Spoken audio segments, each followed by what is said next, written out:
this group of Sumerian deities, these beings they call them, that they call them the Anuna in Sumer and Anunnaki in Assyrian and Akkadian. And what that word translates to mean is those who are from this realm or us came here. Some people be like, oh, well, they come here in a spaceship, flying around space, and then they come to Earth. I don't think this is that way at all. I am probably one of the only researchers that has that opinion. If you learn about ancient Sumerian and the gods that are associated in stories, you find out that there are two very distinctive things. There are the forces of nature, and they're represented by things like fire and storms, but they're depicted like beings. And it's really easy to be like, oh, so they're all that. Oh, they're all just like forces of nature and things like that, so that they're not real.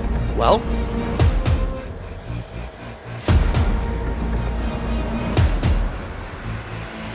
Matt, welcome back, dude.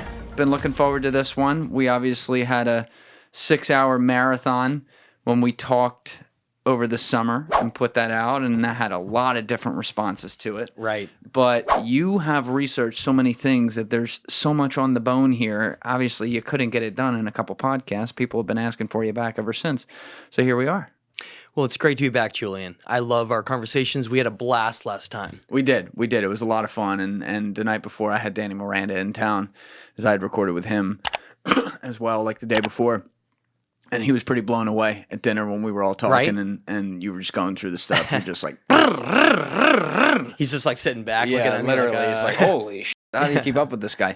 But you have brought some arts and crafts again, as I see. And yeah. by arts and crafts, I mean actual real pictures, of course. There's been a lot that's happened since you and I talked. A lot that's happened, as in people have found new things? I have found something very, very significant to add on to a lot of our other conversations. So part of, I think, the purpose of this, you could call it, I don't know, part 2, part 3, depending on how you want to label it, is we're going to be expanding off of a lot of what we talked about, but adding brand new discoveries, things that are even new in the archaeological world, but also new in terms of how they're linked and what they're part of. And I think when I make the distinction of saying I made a discovery, I'm not in the field there on site yet. And I say yet with a strong emphasis because that is going to change and we can talk about that. But in the meantime, using every available resource I can, images of people in the field, papers, research papers from archaeologists, satellite images, diagrams, like everything possible with the avenues of technology we have available now, it makes, you could call it being a remote archaeologist more possible than it's ever been. I would agree with that. It's you can get a lot more information just because of what the interconnectivity we have, for sure. So what it means is that it's only going to lead to a greater understanding of what we can, I and others that I can discuss in a second, can expect when we get on the ground in the field. Not like, I have no idea what I'm about to see. I don't know where I'm going at all. You can still get a pretty good understanding of different sites if you have enough technology available, and then get there and then do the real work. Well, you and I had talked about right before we went on camera the idea that a lot of what we're going to do today, we want it to be able to stand alone as well, so that people later can go back and watch the old episodes. So I might have to summarize a little bit and sort of bring back some of that? Okay. Yeah, and there will be some things that we'll rehash quickly that we really unpacked last time we were together over the summer. But I did want to start off with what we were talking about right before the jump here, which is this top picture. So we'll put this in the corner of the screen so that people can see this. But what are we looking at, Matt? So can I give a little background on that first before we jump into that? Yes. Is after you and I did that last podcast, when was that exactly? It was 6 months ago, or? I think I put them out while I was starting to move. So I put one out right before I moved, and then waited 3 weeks and put the other one out. I think it was end of July. Okay, summer, yeah, right. Yeah, so we talked like early July, I think. Since then, maybe month or two after you and I talked, I was doing some detailed study on one of the ancient sites that I had talked about, and we'll give some more background as we go along. And as I was doing study on that site called Kef Temple, and we'll talk more about what that means and what the significance of that. But when I was reading the archaeological papers from the excavations of that site, they had mentioned in it that there was another site that I had never heard of yet that had even finer stone masonry work, even more advanced than what I was seeing. And I saw the name and I immediately went to search for it. And when I saw this temple, I had what I call a George Smith moment. Okay, George Smith, for a little background. I remember him. He's the father of the first person who cracked the Sumerian code. He figured out the ancient Sumerian language, which is a language isolate that had been had disappeared from our collective understanding. Mid-1800s? For thousands of years. Right, but he found it mid-1800s? Yeah, so it was found in the Royal Ashurbanipal Library in 1849 by a man named Austin Henry Layard. And he brought all these tablets, 30,000 cuneiform tablets, to George Smith because he was the expert on translating them. Austin Henry Layard didn't know how to translate them. He just found them in the ancient library of Royal Ashurbanipal Library in what was called Nineveh, Iraq. Today, that'd be known as Mosul. Oh, shit. That was the most, and it's H.G. Wells, the famous writer. He actually called the Ashurbanipal Library the greatest source of historical information ever in history. Really? Yes. That's his quote. What made him say that? Well, even if the general consensus, the general population now hasn't heard of it, there's a number of reasons for that. It's fine. But certain scholars throughout history, certain academics, he was a very smart man.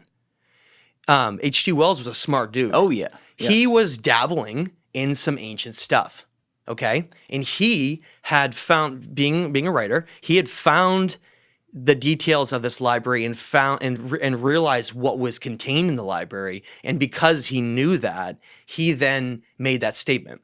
So what was in the library? Things like the Epic of Gilgamesh, the Atrahasis, the Myth of Adapa, Eridu Genesis. Some of those might not seem like anything, or some people listening to that might never even heard of those names, right? But when George Smith cracked how to translate those tablets, the first one was Epic of Gilgamesh, he had broken a code that hadn't been broken in over 2,000 years.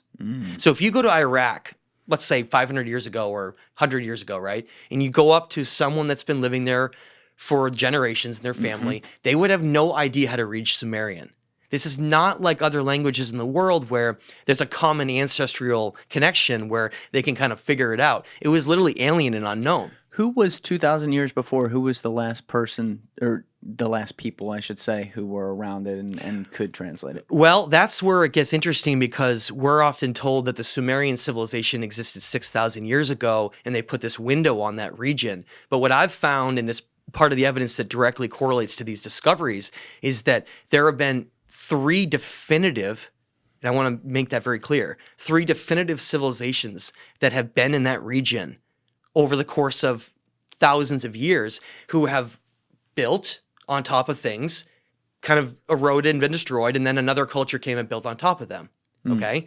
But the thing that was interesting about when Penn University went into Shuruppak, that we'll talk about, one of these ancient Sumerian cities, to try to figure out where the city, if it was real, if it was a myth, they found as they dug down, they had to go 35 to 40 feet down to get to the original base of that first city. And what's the significance of having to go that deep? It shows you how ancient and old it is. And not only that, but they discussed in the papers how there was a 17-foot inundation layer that they found above these ruins, showing that there had been a massive catastrophic flood that had laid down this huge amount of sediment mud. Now, the reason I'm trying to tell you all that is just to loop back, is that George Smith translated the Epic of Gilgamesh, the first set of tablets ever. And the Epic of Gilgamesh has an original Sumerian version. And when he read it and he realized what was in it, it's described that he ran around the room like multiple times, like ran around the room, okay? Because he had realized he had cracked something huge and significant. Dear heavens, I've got it. Well, but after that point, he mastered how to translate Sumerian and then translated all the other sets of tablets. And what he realized is that it was literally the origin of our most ancient stories. What made him think that, though? Well, because he already knew that that Sumerian civilization was the original oldest civilization on Earth. And I'm not arguing that either. I just think that there have been 3 iterations of civilizations there, and archaeologists have confused the wrong one with dating and time periods, with not understanding that instead of 1, there's 3 that have been there. And if you're trying to understand what the original one was, it can be confusing. Right? And how long ago are you saying? You may have said this a couple of minutes ago. I just want to follow. How long ago are you thinking? That's what we're going to get into. Versus how much history thinks it is, 6,000 or something. So history thinks that the Sumerian civilization, which it is true, they invented nearly everything like mathematics, agriculture, astronomy. I agree, but I just think that dating is completely wrong. So instead of being 6,000 years old, I think it's over 20. So what makes you think that? Well, we're going to get into the nature of the stories themselves, what they say, the actual evidence from these new discoveries with bloodlines and these descriptions of what happened and how they seem to be piecing together an origin story from an entire epic that we don't remember anymore ever existed. Imagine for a minute, think about our civilization right now, right? You have that amazing picture of New York City next to us, that huge one. Imagine 1,000 years goes by. 2,000 years, 5,000 years. Long time. 10,000 years. Long time. What would be left of New York City? Not much. And we've talked about this a little bit in our other show. Yeah. But if you imagine glass, metal, things like that, they erode very quickly. Things fall apart. Unless you're building at a giant stone, hard stone like granite or andesite, as we're going to talk about, it simply doesn't last. It won't last the test of time. And what that means is it would actually be a lot easier than maybe the average person thinks for an entire epic or a period of hundreds and hundreds of years or thousands of years of a story that we took part in to disappear and then have it be such little amount of evidence left that we almost don't even believe it ever existed. So those writings you said were found in 1849, right? Yes. So that is, call it 175 years ago, give or take. Right. You ever just stop and think about, even when you're looking, for example, at something like New York now, which is all this big buildings and whatever, you ever think about how short that is? That seems like a long time nothing. ago. That's but not it's even literally anything. a flick of the finger. I know. So that's actually a great point to make. Think about how far our society has come in, say, 300 years. Right? Yeah. Like most of what we know now in terms of technology and all these things that have happened that have taken us out of our primitive state have happened in those 300 years. Yes. Right? It's an acceleration that is just incredible. Yes. Well, but just imagine what they could accomplish in 10 or 20,000 years. A lot. Even though we're looking at the fact that we've accomplished all of these things in 100, 200, 300 years, and we're very proud of that. But just imagine what another civilization in other advancements in different ways could achieve in 10 or 20,000 years. Mm-hmm. And I think that's the point, to look at our own society now and reflect about how easy it would be to achieve tremendous things, but have it disappear and not realize it ever existed in the first place. That's the whole point I'm trying to make, though, is that imagine we have this lost epic of our story that is somewhere, between about 13,000 years ago it ended, right? That's known as the Younger Dryas, the end of the Ice Age. But imagine that story began 50, maybe 100,000 years ago. And that our entire understanding of history and our origins and who we are is extremely skewed to the point where we actually have very little understanding of what we truly are in the terms of the cosmos and what we are in this microcosm of the macrocosm, being something greater. And that's the point of what these teachings and these discoveries really points towards, is our origins and who we really are. And what we've forgotten since that point. And that's what makes it exciting. And getting back to George Smith, he ran around the room, like I said, right? Because he had cracked a code that hadn't been cracked in over 2,000 years. This mysterious lost civilization that he felt, because of the nature of how ancient it was in looking around the world and anything else, and knowing that cuneiform, which means the wedge style of writing into clay or stone, was the only way that anything that can be written down could survive more than 1,000 years.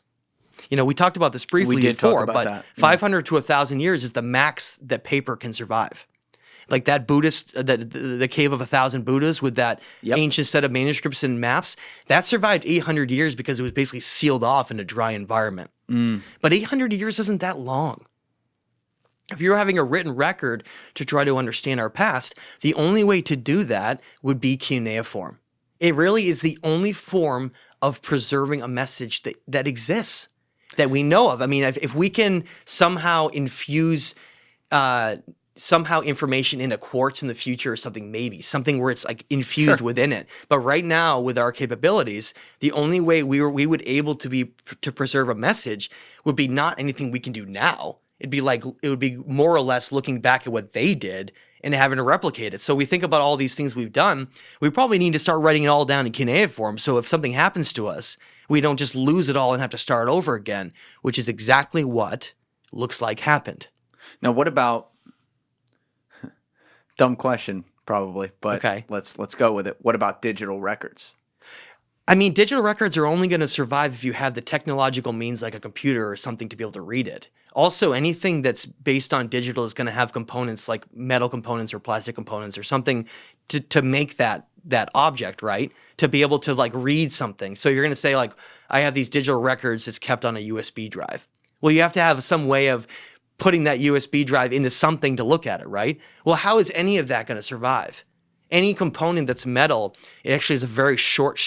Is there a way to keep rovers of some sort in the not too distant space that could be accessed later? Like rovers, I think about all the holes just like in these downloading all the time. Data up there and then keeping it away from Earth. So if something happened, it'd be exactly. Absolutely. I mean, that would be one way to do it, because if you're in space, you don't have the same types of degradation and things that attack, metallic objects and others like on Earth. You don't have all of those problems, right? If you had an object just in a rotation around our planet, it could just sit there for very long amounts of time, as long as it didn't get hit by like incoming debris from like an object or something, right? Maybe that's what all the aliens are. It's all just like Matthew McConaughey and Interstellar coming back, but they're green. Well, it is interesting. It is interesting in that movie how Matthew McConaughey goes into that black hole, that type of aspect of our understanding of the universe where time becomes nonlinear. Right. Time dilation. And I think that's actually very much what it truly is. Well, that's actually been confirmed. There have been experiments on that. Blew my mind. I didn't realize that. I hadn't looked into it. But even when we had Lawrence Krauss in here recently. If you're developing an alien spacecraft to come visit the Earth for some reason, since no one knows we exist beyond 100 light years from now, right, so let's say by accident they stumble upon us. They built a spacecraft that spends 99.9999% of its time traveling through space. But they develop something like a flying saucer, which is meant to be aerodynamic in the atmosphere of the Earth, which they didn't even know was there until they get here. But why would they design a spacecraft, a flying saucer, if you wish, which is not the most effective way of traveling through interstellar space? The laws of physics tell us. Here's the thing. He was even talking about it because he was ripping that movie as a physicist. He's like, I can't even watch it because all this shit. He was naming all the stuff, but he was like, well, they got that right. That was real. Right. I was like, look at that. But, something. I think the consensus of what I'm trying to say is that we should put more emphasis on the ancient past, and we need to look at them in a completely different light. And we should stop thinking them as being primitive and cavemen in this way that we've been portrayed through media and growing up, and rather look at this time when there was exceedingly excellent humans, we'll call them, that were here. And I think they were very different than we are now. Very different. Yes. Right. The excellence is measured, to your point, in all different types of ways. In what they left behind. And they could be more advanced in some ways and less advanced in others. Right. And that's the thing that we really should remember. And having said that, I think there's a lot more that we can learn about the ancient civilizations and what they know than what we can learn now with technology. Can you defend that? Absolutely. Let's do it. Okay. Imagine right now, like someone like Elon Musk. Let's say Elon Musk is sitting right next to us and we're like having a conversation. Hey, Elon. Hey, Elon. How's it going, bud? Imagine Elon Musk is trying to understand space travel and aspects of the nature of reality of the universe, things like that. He's focused on this idea of creating a technological thing to travel from point A to point B, yes, or go colonize a planet or something. And I have a lot of respect for Elon Musk. And you and I have talked about a little bit that in the past.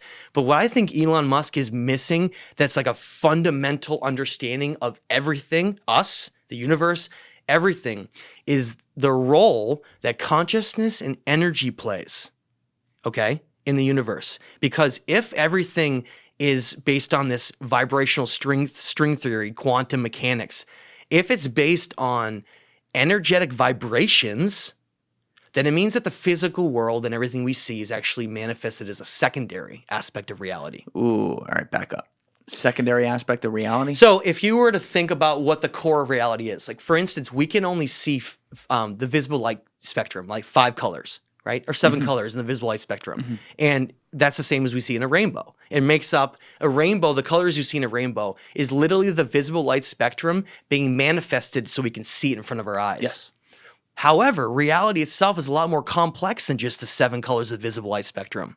There's a lot of other aspects that are going on in reality that is not physical. And for instance, how would someone like Elon Musk measure something like love?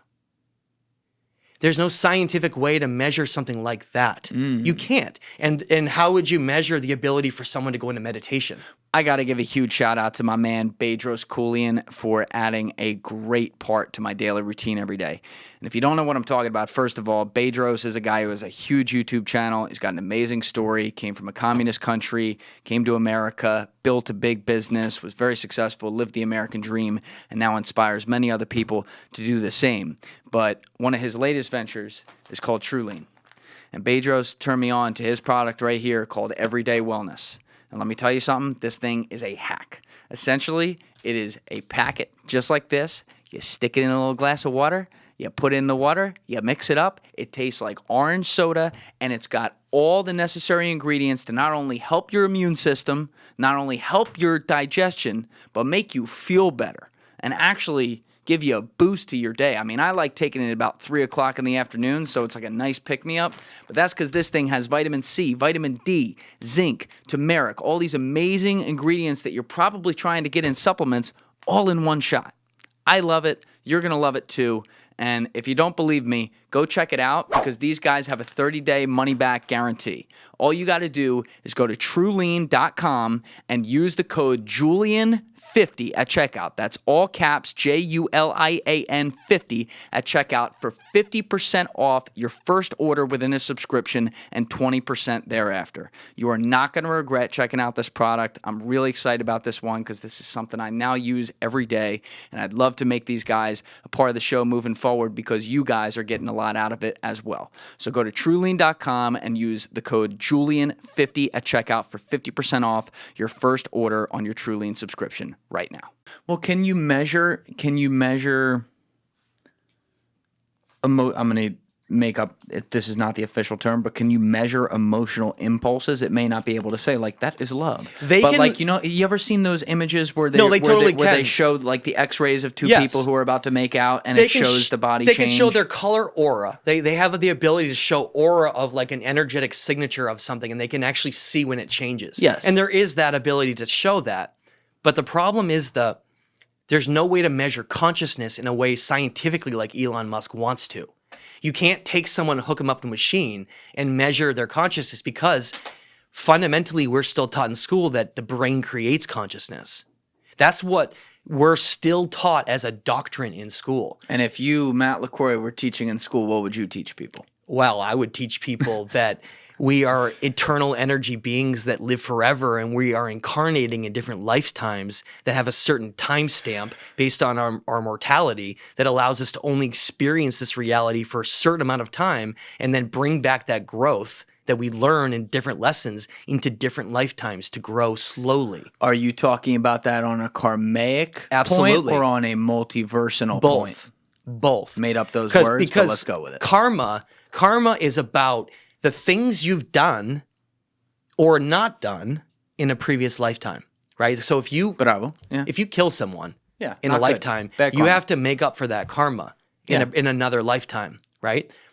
Well, the same thing's true if you do something really good. If you change the lives of thousands of people, right, for a positive reason, and I think that's how karma tends to work, is this energetic signature of what we left behind that then allows us to grow from that standpoint. From, like, for instance, if you lived an angelic life, I think that next lifetime will change based on what you experienced in a previous lifetime. So, Matt, I think I agree with you. I've talked about this topic on different podcasts, not even with people who think about it, just when we're having conversations about it. I am a believer in karma, and it's a part of what, you want to put in good so that you also get out good as well. But what is are we strictly just talking total theoretical technically right now? Like, what's the basis for you thinking that?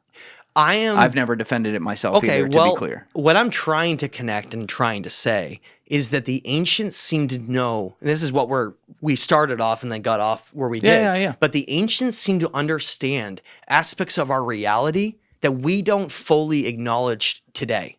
I'll give you an example. The Hermetic laws.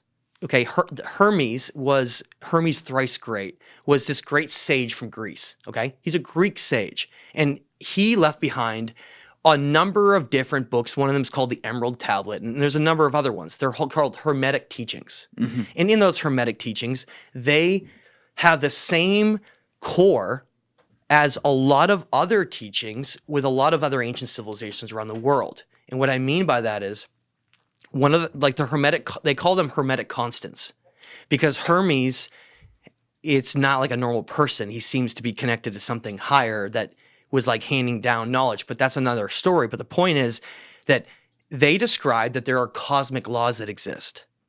Cosmic laws, which would then emphasize or point towards some kind of an intelligent creator, obviously. Mm-hmm. These cosmic laws seem to be fundamental laws in the universe that cannot be broken.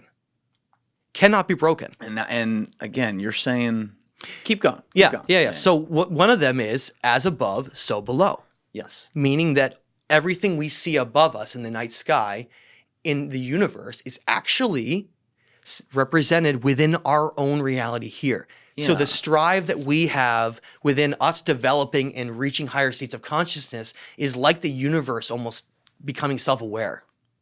We seem to be much more deeply connected to the outcome than we've been made to believe. And rather than just being this random evolutionary ape that got smart from eating a bunch of mushrooms, is it really seems like we're something far more powerful and important. But because of that, there's been a lot of interest to hide that nature and to prevent us from understanding that. And that's what these civilizations seem to encompass into the core of their teachings and then passed around the world. But when they were destroyed from catastrophes, the knowledge of what they knew was greatly lost over time, to where we look back and there's a few people that seem to understand it a little bit, but the general consensus is they have no idea any of this really exists or what it means. So even though the Hermetic laws may be well known within some sects of people that study them, who are like mystics and are interested in that, the majority of the population has no idea they exist. Why is that important? Well, the Hermetic laws are more than just as above, so below. It states that as within, so without, and it tries to explain to us that we truly are the microcosm of the macrocosm of the entire universe. When you look at something microcosm of the macrocosm of the entire universe. So it means that we're a small little piece. Micro means tiny. We're the small little representation of the entire universe. When you look at, you get into the comparisons of the golden ratio. You look into the designs of like the human eye, a cell in the human body, how it explodes and then transforms into creating life.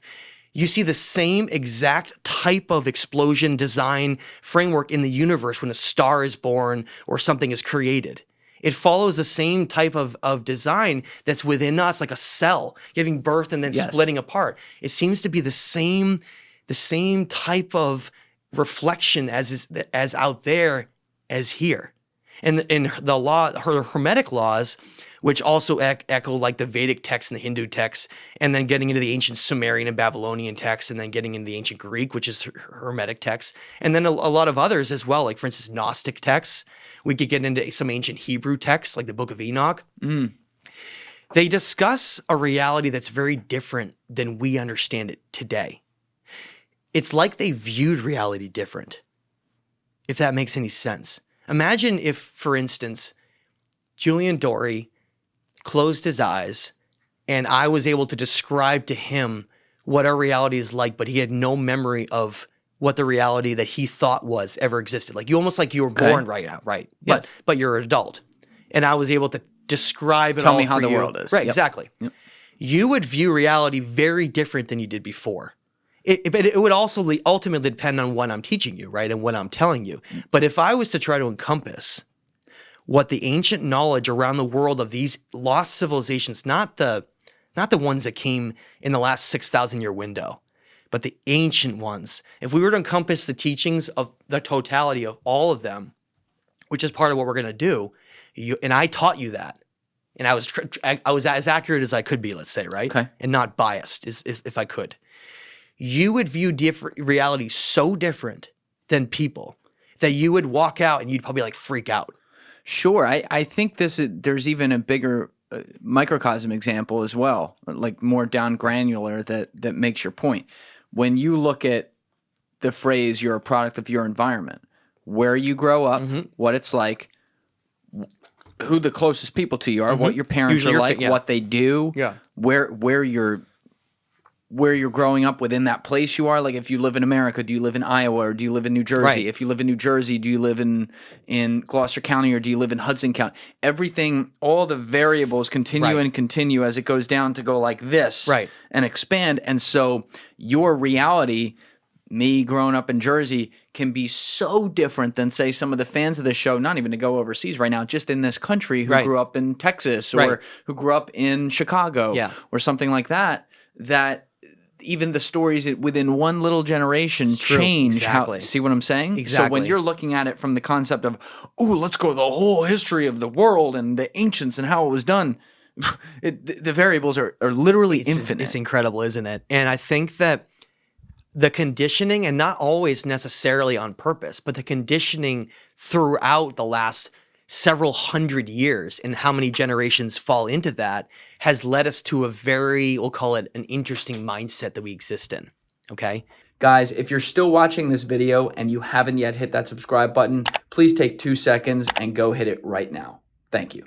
And Who's conditioning people? Well, I think that there's a number of different avenues that it's coming down. For instance, if you just want to look at the education system in the United States, we know that it was designed around World War II by Rockefeller. And it was designed at a time that's very different than it is now, though. They created an educational doctrine so that the average person could get an education that would allow them to work in a factory or wherever at the time was a job that was available. But eventually we got to, after World War II, with the GI Bill and everything, we started to push people to college. Well, we did, except that we still taught them the exact same thing in high school that we are now.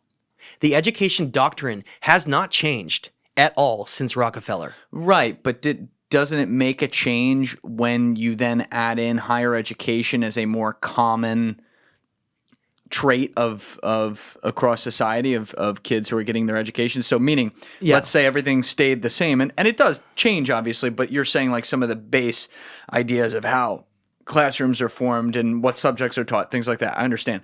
But once you then, if you keep all that the same, if you add in an entirely new level of education, which certainly has its problems too, as we see these days, but like once you add that in, aren't you technically change? Isn't that a huge change? Except that every college still has a curriculum to teach.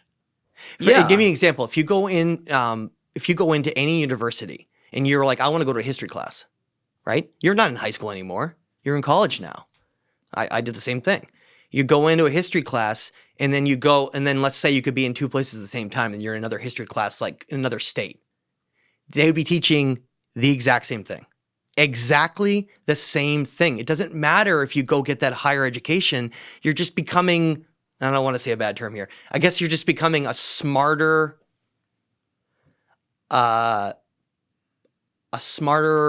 animal.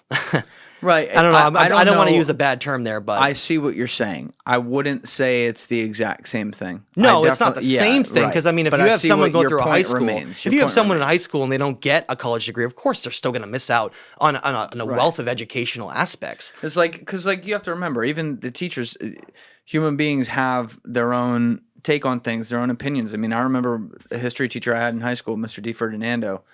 Shout out D. Ferdinando. He had all kinds of wild takes on the world, and it affected how he taught.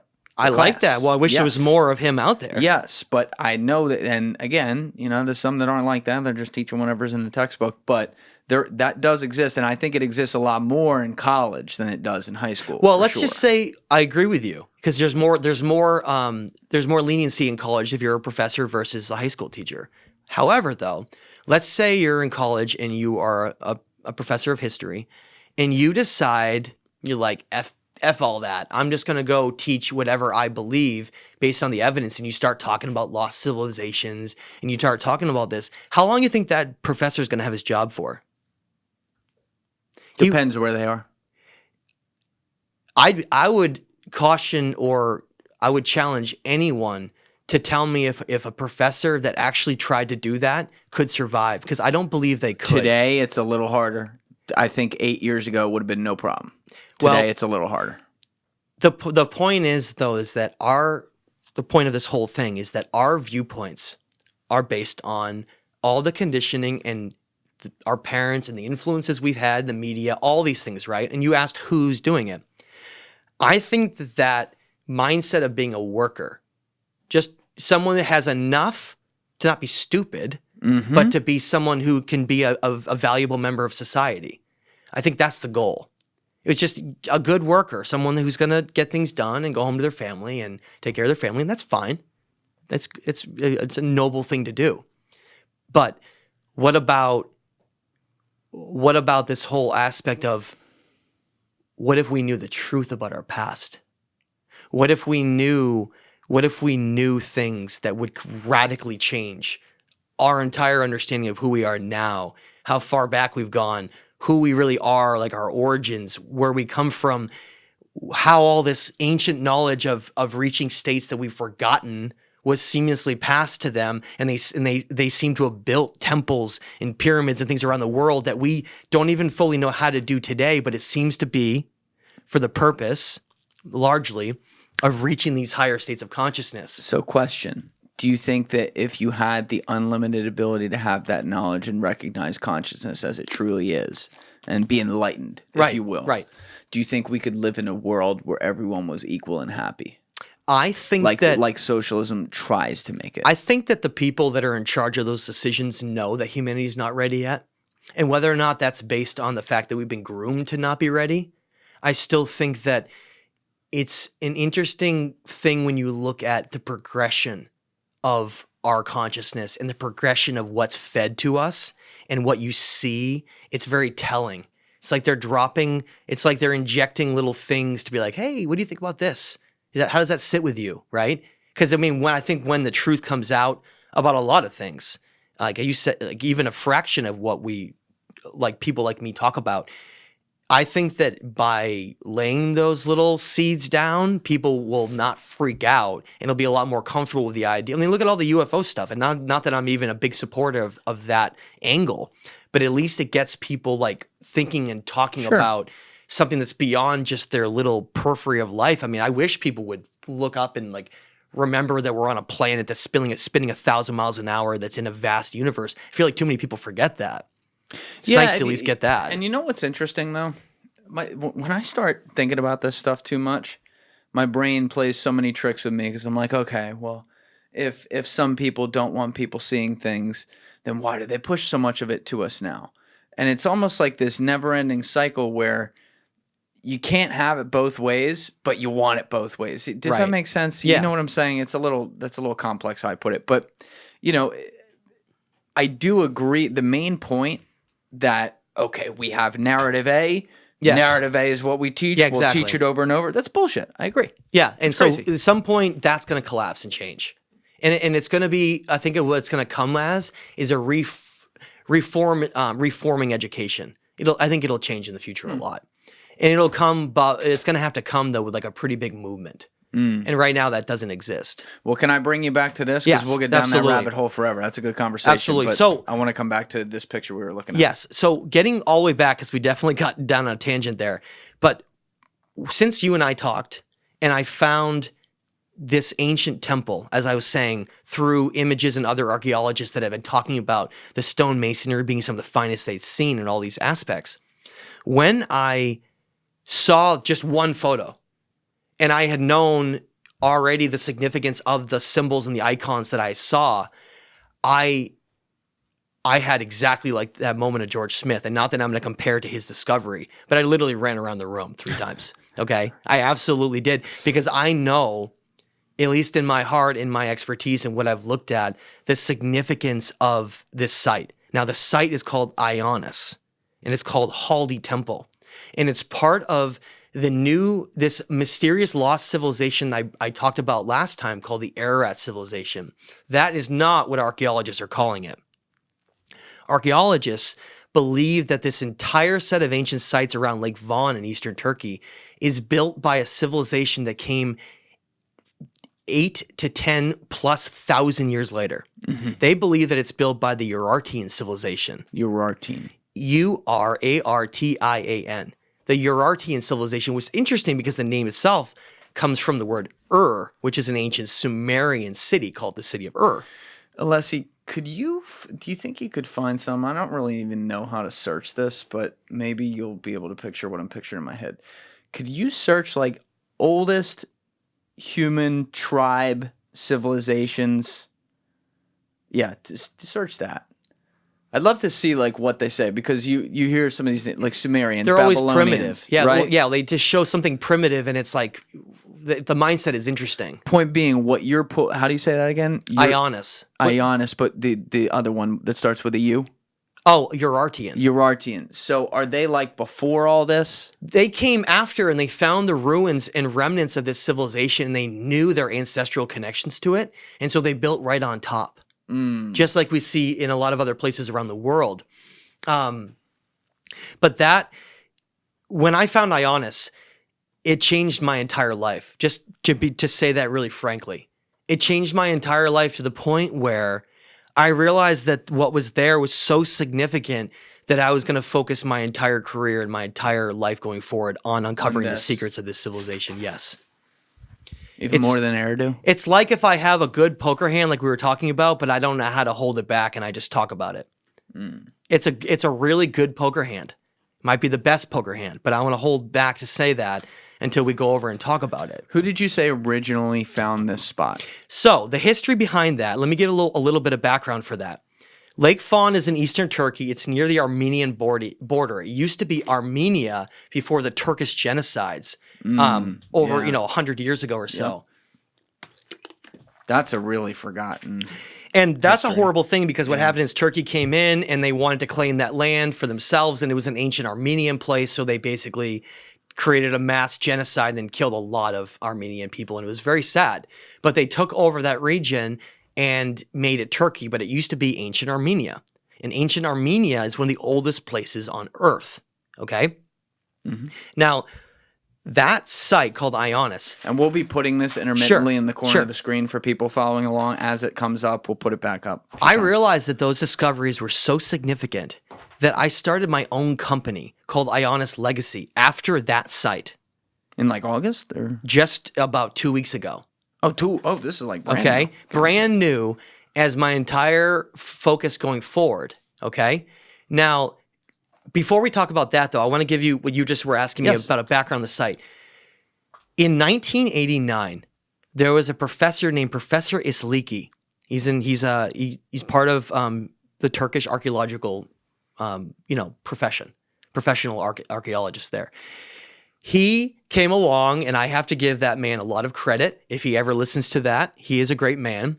He's not part of the cover-up history of the past or any of these things that have happened, because some of these sites were found in 1954 and then nobody ever heard of them again. But in 1989, Professor Isliki comes along and they're studying this place called Ionis. And Ionis is on the east side of Lake Van, and it's basically a large hilltop It's beautiful, actually, that looks right over vast Lake Vaughn, and it faces directly at this massive 13,000-foot mountain called Mount Sufan, an ancient volcano. And it faces directly with the setting sun. It's a solar temple. It's based on they're basically worshiping the sun. It's a sun temple, and their focus is the temple aligns, I believe, to the setting of the sun, whereas the Kef temple on the other side of the lake it's facing is facing the east for the rising sun. So they seem to be sun temples, and that's clear. But what happened was with the story that's so fascinating is that when they were at the foot of the hill and they were just trying to find, they knew that there was something there.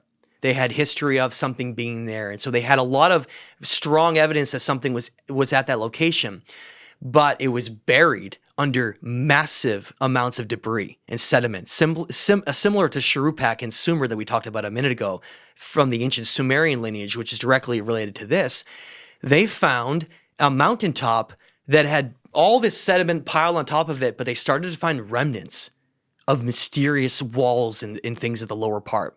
And what they uncovered was, as they came up, they found an ancient road, like a very, very well-made road. And when they started excavating, they found these massive basalt megaliths, these walls that were created that are so precise that it looks like they were almost cut out of like cookie cutters, and just the same, like if you were at the beach and you had a bucket and you were making a sandcastle and you filled that like a castle-like bucket design that would make that shape, right? And you filled it with sand and you put it down, you could make the same thing over and over again. That's like identical. That's what it looks like they did. When you look at some of the walls that they found as they started going up Ionis, it's like, how did they build these like perfect basalt, very hard stone walls? But what's very obvious, and we'll have an image to show hopefully later, is that above it had extremely primitive brickwork, like very, very primitive brickwork, to the point where it had eroded so much that you could almost barely even see the bricks anymore. That's Urartian civilization. They built exclusively with bricks. They didn't build anything with anything but bricks. How do we know that? Because all of the Urartian civilizations are established based on, if you have a culture, they have similar mindsets. They have cultural abilities. Like they can only build things to a certain level of sophistication. Artwork is often a way to represent how advanced a culture is.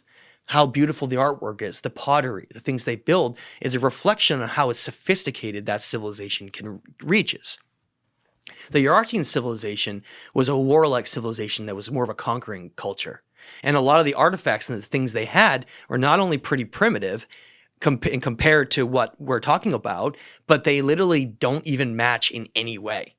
It would be like you trying to take artifacts from now and then like matching them up to like the colonial era or something. It doesn't make sense. It's like doesn't come from even the same, it doesn't even relate to each other. And interestingly, the archaeological papers from excavations on each of these sites, the archaeologists have come out very openly without going too far, but to basically point out things like these symbols don't realign with the Urartian symbols. This seems highly advanced, seems to have emerged out of nowhere. Things like, well, previous archaeologists that laid the framework believe this symbol means this. And it's so hard for them to say it, to be like, oh, well, I guess it does. They're like, well, it looks just like the Tree of Life icon. Let me give you an example. This site's called Ionis Kalesi for the mainstream name. Kalesi means fortress. There's never a fortress. That automatically gives the wrong purpose of the site in the first place, because they're looking at through the lens of the Urartian civilization, which was building castles and was warlike. Okay.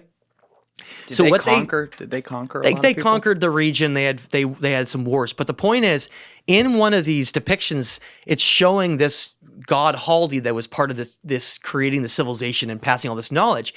It's showing him passing a pine cone in his hand. This is another right. This is what's the term for this thing? What I'm describing right now, and we'll put a picture up, is a giant box relief that came from a place called Kef Temple, which is on the opposite side of the lake as Ionis. A box relief? Box relief, meaning that there's nothing inside. It's symbolic. but it's a gigantic 3 by 3 by 3 by 4 foot basalt box that has some of the most finely intricate carvings of like any ancient structure I've ever seen in the world. The symbolism on this is insane. Unbelievable, right? Yeah. And we could talk about that till the end of the whole show. But the point is, look at what Haldy's holding in his hand. Pinecone. He's passing the pine cone, and it's coming out of the cup, like the ancient chalice. Now, that pine cone looks exactly like the tree of life in the lower depiction. Now, the archaeologists in the actual sites from Kef that found this box relief, they go, and I'm paraphrasing, there's something like, the object that he's passing, Haldy, looks extremely similar to the tree of life icon on the box relief. However, other archaeologists have already determined that it's a spear. So they're looking at it through the lens of this warlike Urartian civilization. And instead of thinking that's a tree of passing the seeds of knowledge and showing the tree of life icon, they're looking at it through a warlike empire and they say it's a spear. Does that look like he's holding a spear in his hand, like a warlike spear? No. And that's the thing, is the archaeologists in the papers are like, well, it doesn't really look like that, but it's supposed to be like that. So why would you think that's a spear? Would you want to step on the foot of giants? I mean, by giants, imagine you are an archaeologist and you've spent a lot of money getting your credentials, and you go out to study and you're excited. Well, you've spent a lot of your life, if you're typically an archaeologist, just to back up, is an expert on a certain region. They're not just like an archaeologist for the whole world, right? You'd have an archaeologist that would focus on, say, Turkey, right? Maybe the Anatolia civilization or something. Sure. Well, they would base all of their study on those who came before them. They would be like, well, Mr. Smith or something, highly credited ancient Turkish archaeologist who was like the father behind Turkish archaeology. And what a great man. Like, they laid the foundation. They really discussed the Urartian civilization, and they really mapped out all of this, right? And they have all this praise, and they really look up to these key archaeologists that come before them. Do you really think that you're going to come along and disregard and change like every theory they had? Yeah, but that's the problem. That's Because what we're looking at If you're here. dumb enough to look at that and say that's a spear, I mean, I'm the farthest thing from an Right. archaeologist. And that's the That's problem. Exactly. Look, I'm not even. Maybe it's not a pine cone. That ain't a spear though. But look at this. Look at how similar that is to the cypress tree of life they have in the corner. You see that? Now, hold on one sec. Let's play devil's advocate. Okay. Because to me, that's not what I think when I see this. I don't think spear. Are they course trying not. to say it is the tipped end of an arrow? Yes. Without. Exactly. Now that's possible. But it looks like that. But they even mention in the paper that it's identical to the tree of life cypress that's shown in the depiction. You see that?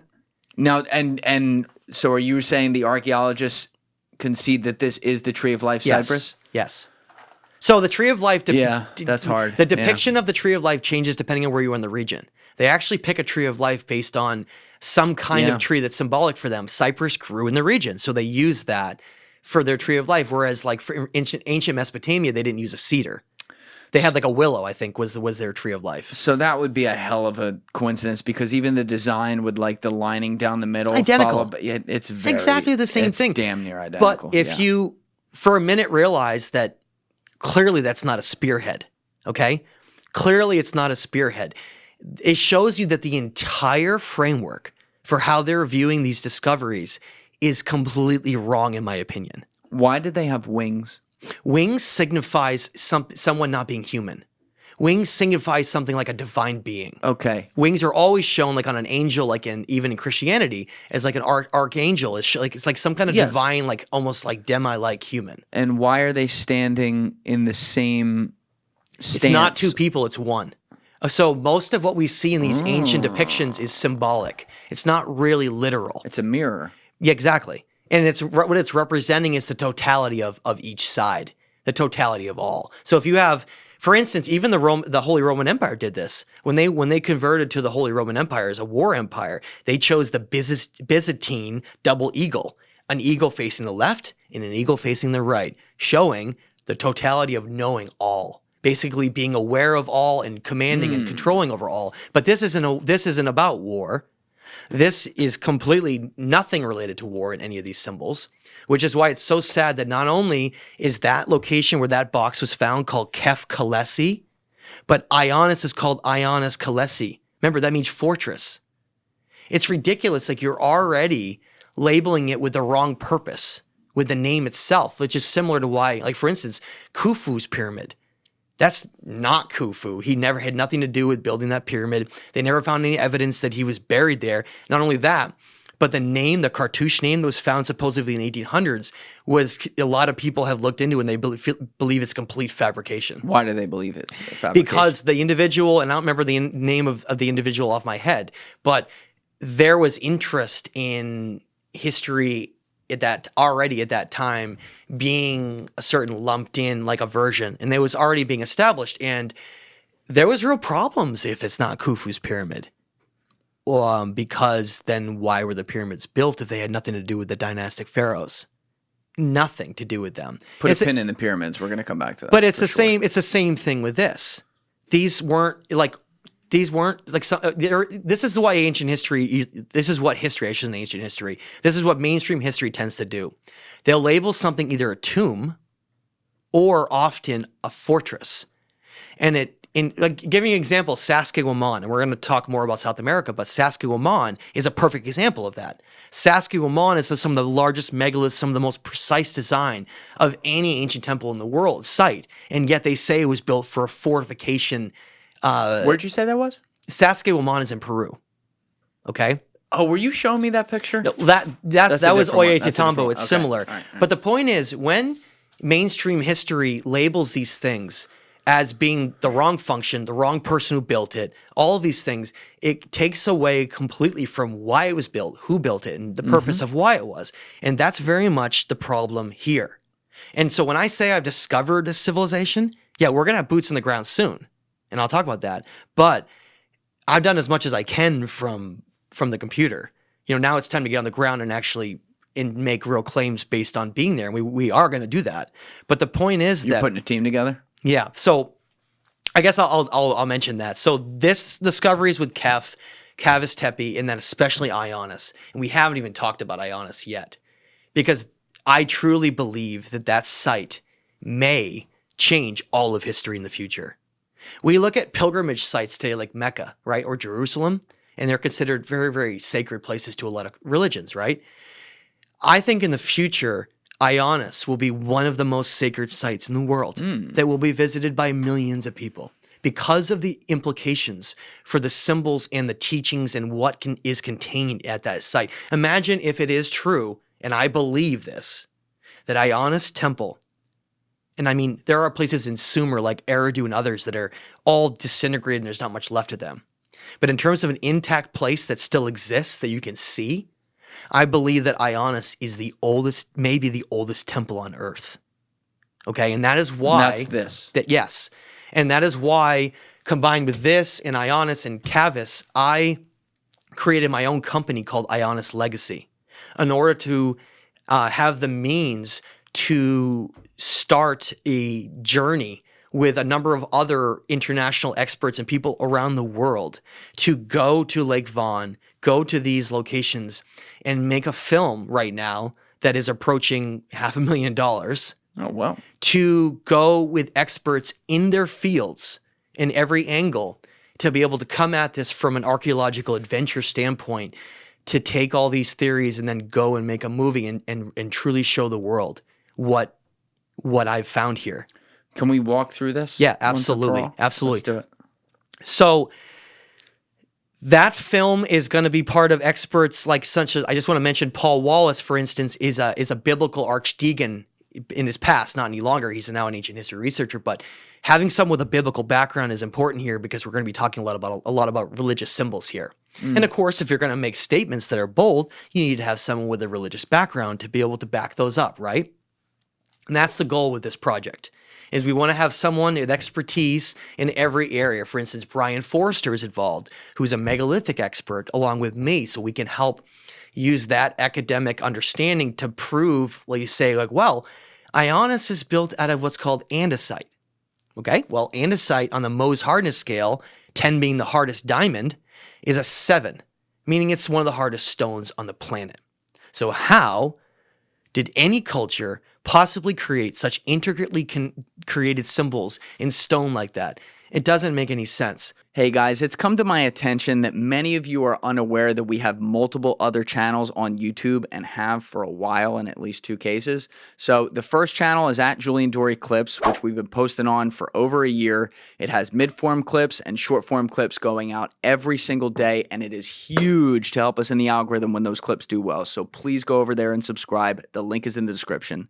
The second page is at Julian Dorey Daily, which is a brand new page with different editors posting exclusive content that is also mid-form and short-form clips. That link is in the description. And finally, we have a page called Best of JDP, which we put on ice for a while, but we just hired another editor to bring back. It is a shorts-only page. He will be making shorts exclusively for that channel. Once again, the link is in the description. You can check out all 3 down there in the description, and I hope to see you guys subscribe. Thank you. But so let's expand more on what that site and why it's important. For those who maybe didn't listen to last show, I study ancient Sumerian connections as almost an obsession. The ancient Sumerian original cities that were lowered in these tablets that discuss. And the last of those cities is called Shuruppak. And that's the city we talked about a little bit before in the beginning. That's the city that's supposed to be the last city that existed in this old world long ago before a catastrophe came through and wiped it out. And that's what I believe is the biblical flood. Okay? And that story is what connects this story, because the last Sumerian king was what became the biblical Noah. But he wasn't Noah at all. His original name was Untapishtim, or Ziusudra, okay? And he was a priest and a king who was part of an ancient lineage back to the original Sumerians, okay? And what kind of year area are we talking about? We're talking about well over 20,000 years ago. Yeah, we're going way, way, way back. We need to clean the slate and just start over again. Oh yeah, way before that. Now imagine, just like we get the biblical narrative that tells us about Noah and the story that kind of gets silly, which is like not two of every animal of every kind or anything. That's not how it's written. The original story from the flood and the biblical story comes from a set of 4 totally different sets of tablets from the Sumerian, Babylonian, and Assyrian civilizations. So imagine a story that was so important. It was like one of our benchmarks that made us who we are, and all these things came out of that. Imagine civilizations, that story is so important that even thousands of years later, the other civilizations that come along write the same story to carry it on over and over and over again. And imagine you find not only the later versions, but the original version. Do we have anything archaeologically that can back that up, though? We do now. We do now, and because I have to. I mean, before, I can tell you before we go to that though, I have to be fair and give the same criticism I give of all the Bible stuff. Absolutely, and again, there are some things that are absolutely supported by archaeology and stuff like that. But humans change stories, right? And they may change in small ways, but if you play Whisper Down the Lane with 20 people and tell a story in someone's ear, by the time it gets to the 20th person, it's 85% what it was at the beginning. Totally understand. But now imagine, though, if you have sets of ancient tablets, cuneiform tablets from these civilizations, and they were all in the same place because of a man named Ashurbanipal, who's an ancient king and priest that went out and amassed them into that library we discussed, right? Brought them all together. That's how we found them. But imagine if all those tablets describe a story and they all have the same parallels to the story. So then you say, okay, so there's some credibility there with that story, right? You see all the parallels. You take and you cross-reference every single parallel and then put it together. There's your story, right? You say like, well, this is crossing over to this. They align. You take all their multiple avenues that align too. That's how you start formulating what it might be. But like you said, that's not enough archaeological evidence to prove a time frame. Take the kings list that they had, the Sumerian king list, the Uruk list of kings and sages, the Berosus king list. Then you take the Egyptian kings list from the Turan list of kings from Egypt, and you go to that as well as some of the ancient biblical texts like the Book of Enoch, and you get these weird correlations. They all talk about like these ancient lineages of kings that ruled for a long time, right? And how long they lived for. And if you can take that for a moment in a grain of salt and say, well, I don't know if I trust this one, but what if you take all of them and you combine them together just like that? You take the ages, you take the reigns, you take the locations, and you get a certain time period, right? You get something that's like over 50,000 years old. And it's like, at first you like totally reject. You're like, no way. That's got to be something wrong with that, right? That's where we were. That's where we were before, because the problem is you can't date stone. So you get all these giant megaliths around the world, and like people like Graham Hancock and Randall and others, were coming along. We're like, well, I believe based on the evidence that these were built far longer and are a lot older than we're told, right? But how long ago? See, that's where it gets challenging, because how do you date if you have no organic matter? You use catastrophes. How does that help you date? You use catastrophes to date time periods. For instance, you can take ice cores. I'll give you an example. Okay. You can take ice cores, like say from Greenland, and you get a snapshot of 20,000 years max, because the Greenland ice sheet isn't necessarily, most of it isn't older than that. So you get about a 20,000 year window, which is pretty awesome, right? If you go to Antarctica, you can get a 500,000 year window, because the ice there is a lot more ancient. Okay, what do you do with that? Well, let's say you just, for the purposes of being smaller, let's not try to get as big as the Antarctic ones, but let's just take the Greenland ice cores for a minute. You can look at that ice core and look at where there are bubbles and areas of like ash and things that have accumulated within that ice, and it gives you a snapshot of what happened in the past. It's like it's a little viewpoint on what happened on the Earth at that time. Some of these ice cores, like I said, you'll have a layer where you might have some microscopic ash that's accumulated all in a certain spot, or extreme warming. And the way you would tell that is you would see bubbles of carbon dioxide. And carbon dioxide is always the precursor to a warming climate, always. And that's what you see in ice cores around the world, is that carbon dioxide levels always spike before temperatures do on the planet, showing us that it likely has nothing to do with human activity at all, because if you look at historical time periods, you get massive volcanoes going off, methane melting from permafrost. You already have the means to create catastrophic warming in those types of ways, right?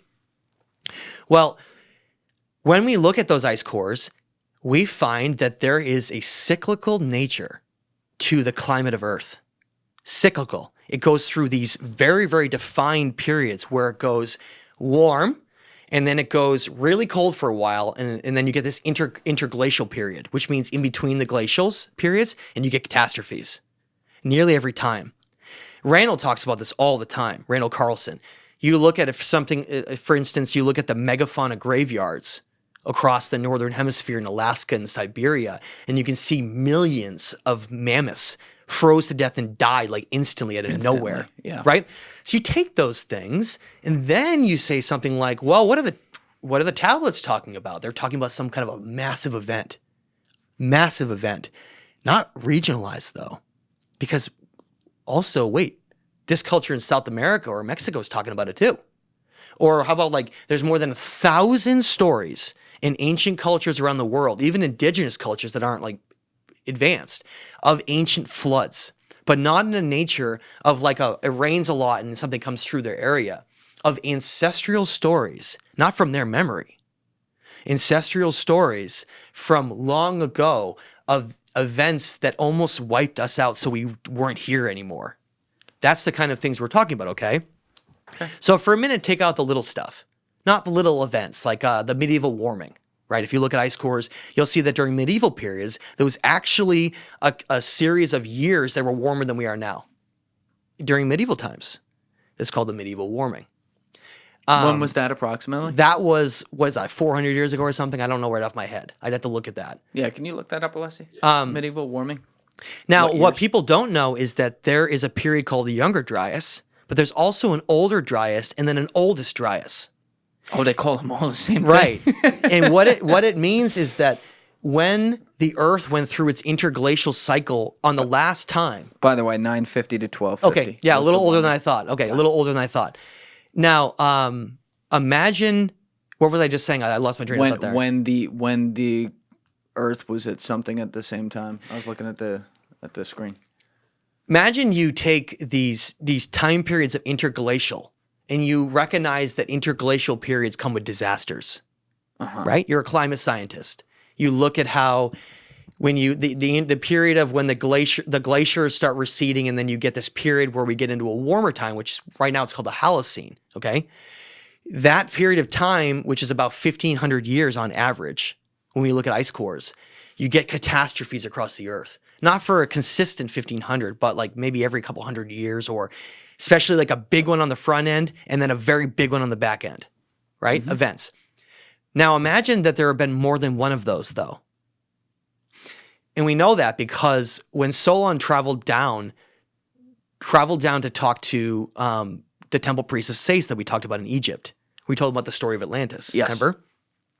They say you Greeks remember one deluge only. Solon, they're talking to. But there have been many, primarily of fire and water. Yes. Right? So they're talking about how there have been events with like volcanoes and plates maybe moving with all this stuff, and also tsunamis and floods. Let's for a minute just disregard a regional event. I understand scientists and academics were like, well, in their world back then, they only knew a certain area. So for them, if an event occurred, it was worldwide because their viewpoint was small, right? That's the argument. What if that's not true? What if there have been catastrophes on the earth that have affected the earth in different ways, okay?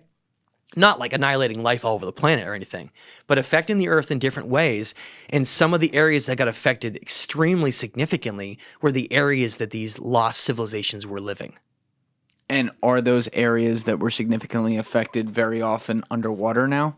Underwater, or they've had massive tectonic changes. Let me give you an example. Outside of Ollantaytambo and Saskatchewan, outside of Saskatchewan and Ollantaytambo, we find these very, very bizarre ruins of staircases carved into these massive rock. Yeah, watch the camera there. You're massive amounts of rock, okay? And the stairs are upside down. Okay, the rock that they built on in these boulders outside of Ollantaytambo and Saskatchewan is like hundreds and hundreds and hundreds of tons, okay? And I'm not saying they moved the stone. What I'm trying to say is the staircase is upside down on it, okay? It looks like that massive stone, as big as like this building, was toppled. Okay, if that makes sense. Was like literally thrown upside down, and now the staircase is on the wrong side. What kind of catastrophe or tsunami could move like a 200-ton rock and flip it like nothing? That's the kind of catastrophes we're talking about. Yeah, something wicked. Civilizations like Lake Titicaca that we're going to talk about that are over 12,000 feet had tsunamis high enough, I believe, to wipe them all out.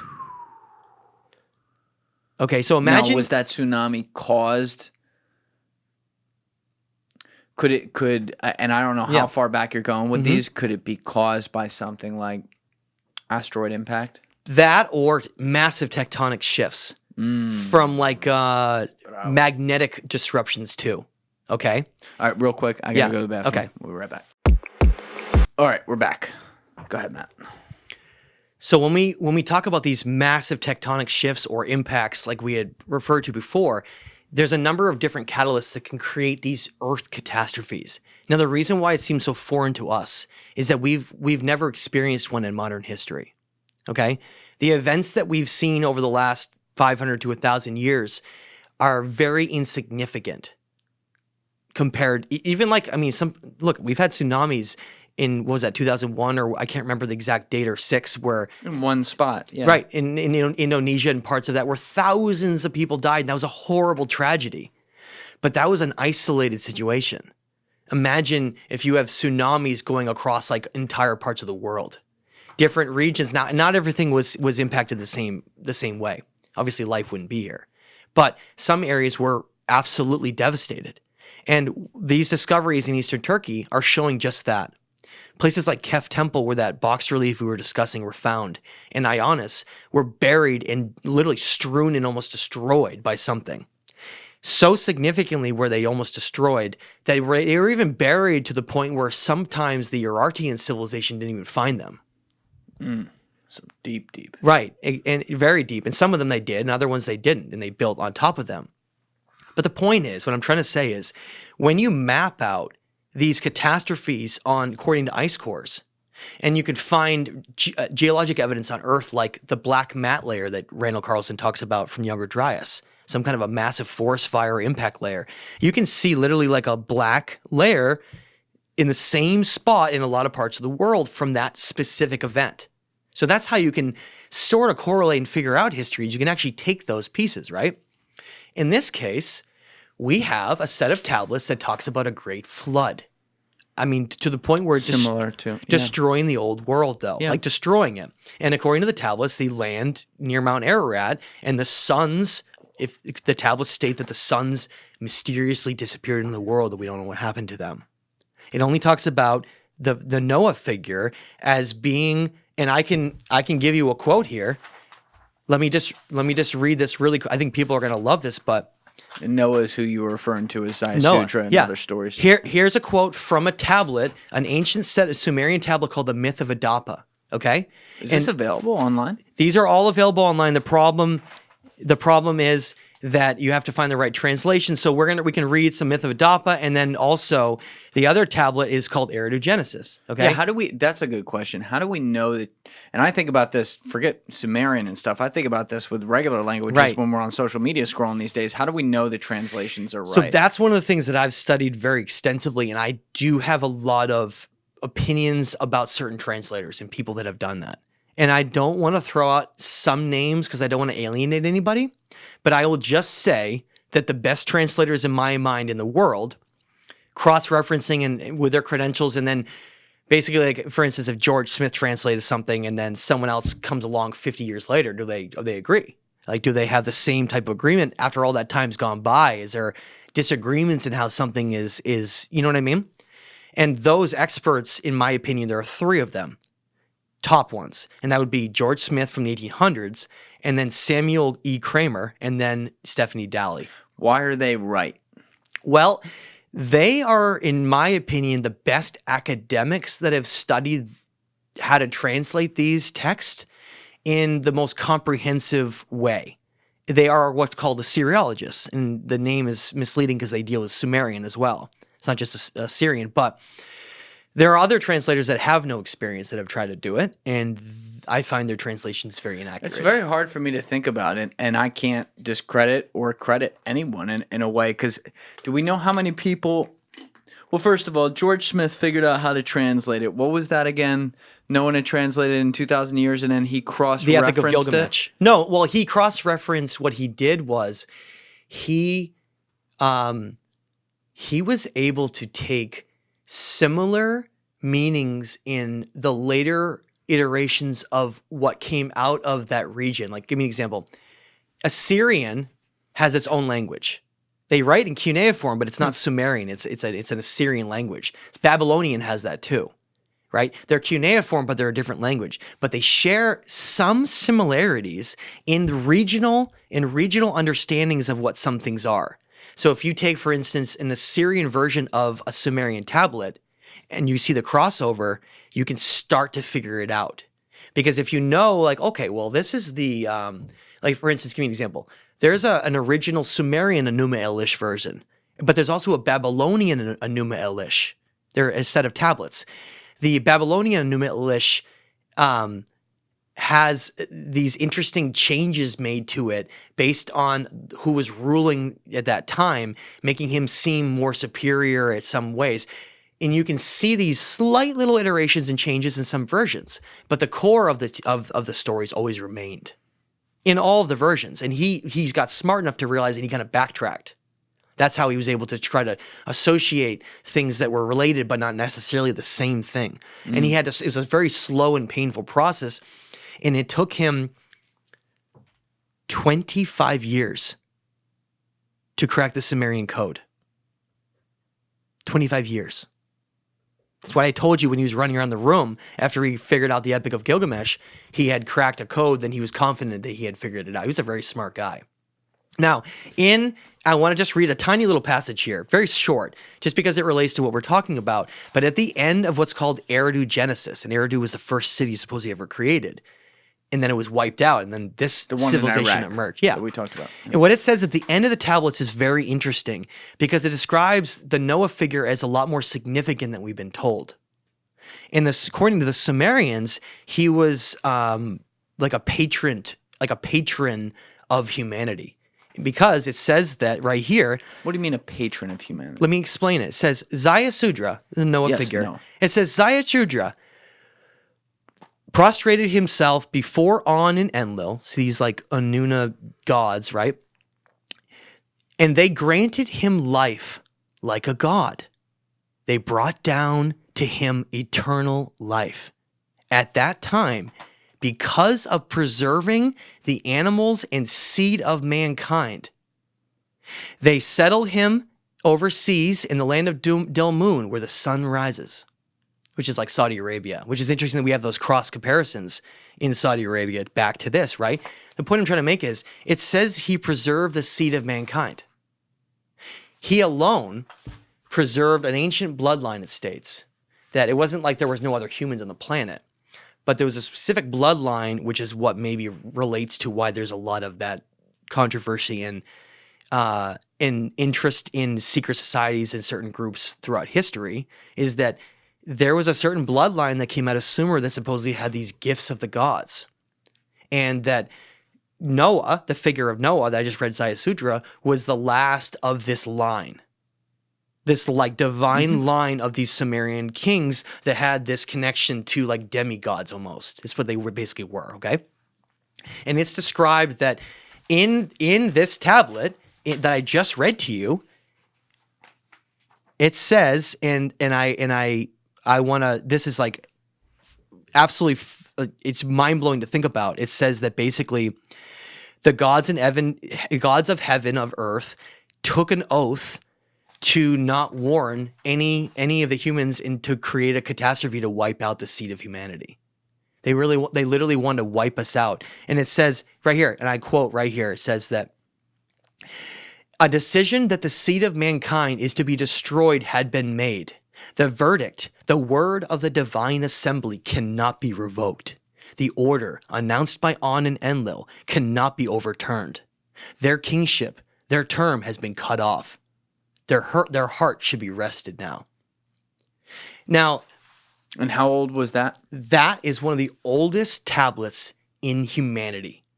That was called the Eridu Genesis. That was found in the Ashurbanipal Library in 1849. That was part of these original core ancient teachings that were handed down, descriptions of what this ancient time that we have long since forgotten what it described as, right? And how did we date the Ashurbanipal library again? Well, we can date Ashurbanipal because we do know when he lived. So we know Ashurbanipal lived somewhere around like 2,500 years ago or so, right? Somewhere around there. And it depends because some of those dates are a little bit off if we want to look at that. But that's the time period he was living in, 2,500 to 3,000 years ago. Now Ashurbanipal amassed that library, and he describes when he left some things behind where he talked about his empire and his rule and things that he's done, and he mentions how those tablets were already ancient before they went to seek them out and amass a library. So he's like 3,000, right? 3,000 plus years old, and he's already mentioning that these tablets are so ancient that he happens to know about them because he's a king and a priest, and he's part of that bloodline that survived from those original Sumerians. And they discuss how they're like divinely chosen to rule and all these different things, okay? What the point is and how it connects to all these discoveries is that those tablets tell us a story about what happened, but we had no evidence to back any of it up. That's what that's how this basically unfolded. And when I discovered these sites around Lake Fawn, and then found, like we mentioned before, like Akavis had an ancient king list that literally says directly, King Hike, a descendant of Japheth, built this incredible temple. Like, right? There's actual translations from that, and they actually state they are direct descendants of Noah. Okay. in the translations of these ancient sites. But not only that, the megalithic blocks, the design they have for these temples, should not exist. There's nothing. Why not? There's nothing around it like it. If you have a civilization that builds a bunch of megaliths, like give me an example, like Peru. If you go down to Peru, you go to like Cusco and you go to Sacsayhuaman and Ollantaytambo, all of those ancient sites are in a region. There's a bunch of them, right? They're all in this region. They're all part of like this emergence of an incredible civilization. But you can't just have that somewhere with no reason. You can't have a hunter-gatherer civilization build that. They don't know how to do it. They don't have the tools to do it. Meaning that shouldn't have existed where it is based on conventional thinking. It was like an anomaly. And I noticed that right away, being a megalithic nerd. I'm like, I've never seen those walls, those stones before. Where is that? And that's how I fell into this. It was very much by accident. And I realized the scope of how big it was getting. Now, Ionis was like the icing on the cake. Because Ionis is where... And again, that's just a reminder, it's back to this one. Yeah. And I was telling the story about it. Remember I told you about those incredible megalithic walls they built as they were going up? Well, that was 1989. It took them 30 years to reach the temple. 30 years. Yeah, this is down there. So imagine that they find these walls that are highly sophisticated and incredible, and they're working their way up, and they get to the top of the hill, and then they find where they think the temple is, but they have to go down 20 plus feet, and then they eventually discover the remnants of a destroyed temple. And I've seen all the photographs of when they first found it. It was literally in ruins, destroyed. And they intricately pieced it back together over the course of 5 years. 5 years it took them to put that temple back together. And they did it in a beautiful, beautiful way. Like, it is stunning. But that stone that you're seeing at that temple is called, again, I said it's andesite, right? Why is that a big deal? Yeah, Well, explain that, please.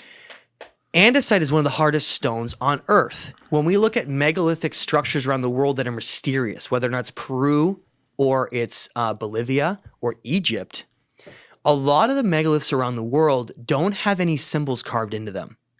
Most of them don't. Now, there are a few places that do. For instance, Pumapunku in Tiwanaku in Bolivia does, and Lake Vaughn does. And what's unusual about that is they share almost the exact same similarities. They both build with andesite. Almost no other place around the world built with andesite. Both locations seem to be mimicking each other. And that's what got my attention, as I started to be like, wait a minute. What if Lake Vaughn in the Ararat civilization is some kind of an origin point? What if it's an origin point for this mysterious lost chapter in our history that we don't really understand? You know, what if it's the origin point behind the Great Pyramids of Giza? All of the great temples around the world, what if it came from this? Imagine if something was lowered that had never been lowered before. And I can say that confidently because when we look at the original Sumerian cities, they specified to them, and they actually did it on purpose. They talks about in the tablets, it actually says laying bricks in pure spots, like all throughout the tablets. So like brick was very much intentional on their part. Like for instance, the Legend of Etana says right here, it says the Ajiji founded its brickwork in pure spots. The Sumerian civilization was only building with brick. That was what they did, okay? The Urartian civilization later on only built with brick. Brick in these, it's like a very primitive type of building. But that civilization didn't. They built with these giant stones. Only two types of stone. They built with basalt and andesite. Okay? What was the stone we discussed last time? Was that a Cavastepi? That was the basalt, the Cavastepi. Yes. Yeah. Very similar. Very hard. Very, very similar. Actually, that site is a combination of the two stones. But the point I'm trying to make is that stone is so hard that it proves the age in itself. Because how? Well, number one, it shows evidence of an absolute catastrophe that was buried in ancient below all these layers, like the Urartian civilizations above it, right? So you get that differential time period. But what you also get is you get the fact that if you had a culture that was going to carve in andesite, they would have had a certain level of technological sophistication to do so. Because you cannot manipulate a stone that is harder than the tool you're working with. It just doesn't work. It Doesn't do anything. Like if you go take a piece of plastic and go take a piece of granite, you can't do anything. You can do whatever you want. It's not going to do anything, right? So they had to have something. They had to have had highly sophisticated, advanced tools to be able to create these. And I would go as far to say that something like that basalt box relief that we're looking at right now from Kef Temple. And what was this made out of again? Basalt. Basalt. Again, that's a 6 on the hardness scales, right below andesite. Yeah, unless you just, I mean, I think you know this, but we're basically switching between these two right now. Yeah. Just for your own notes here. Now, what I'm trying to say is, look at that box relief for a minute. I don't believe, based on what I know about stonemasonry and from the people that I've talked to that actually have experience in that, they've told me too, is I don't believe that we could create this box relief by hand today. Today, you don't think we could do that? Not by hand. Maybe with like one of those types of computers that it's almost like a 3D printer where it goes in and cuts it out. Yes. Maybe. Are you saying? I'll bet we could do that. Well, I'll give you an example how I don't think we could. With the computer? Well, no, with by hand. Right. But are you saying that maybe I might be way off base here? I'm not saying they created with computers. No. Okay. I think that they were using. You're about to send me. I think they were using technology that we don't understand. It's been discussed often that the evidence that is shown in different parts of Peru and Bolivia and other places, the stonemasonry looks like it was partially melted. Now, whether or not that was from an event on Earth or it's part of their mechanism for creating them, if you were going to put some of those polygonal stones together, like at Ollantaytambo or Sacsayhuaman, in the way that Ollantaytambo or Sacsayhuaman in Peru, if you were going to put them together in that Sorry if you're repeating a couple names. No worries. I just got to make sure. But if you look at those stones and how they're put together, you can't even put a razor blade or a piece of paper through them. They're put together in such a way where they're like blocks of like Legos almost, but they're perfect. How would you be able to do that? You couldn't do that by hand carving because you wouldn't be able to get those perfect edges to line up. What if you heated the stone though and made it like somewhat loose, moldable, put it into place, and then let it harden? That's more like what it's looking like they made it, like building these giant walls and these different things. How would they have done that? Have you ever played with a magnifying glass? When I was a kid. Yeah, you ever that kid? Yeah. Well, I was proficient enough sitting at around it. Fucking burning well, ants I was proficient enough though that I actually would do cool stuff. I had interesting ways of making money when I was young, but I was like 8 years old, and I got really good at that. And I realized that you could take like a piece of wood, and you could literally like write a name or draw something by burning it through with a magnifying glass. Yeah. So I would like sell kids' names like burned into, and I like actually started a couple little fires too, because you can literally do that. Nice. No, not little ones, but the point is though, the sun is powerful, and it's especially powerful if you can focus it. Some of the theories are that in order to melt them, they somehow put a lens on them and heated them to reach a certain temperature. I've seen theories on that. I've seen even some scientific experiments where people have taken a large lens and focused sunlight, and it gets insanely hot. Insanely hot, okay?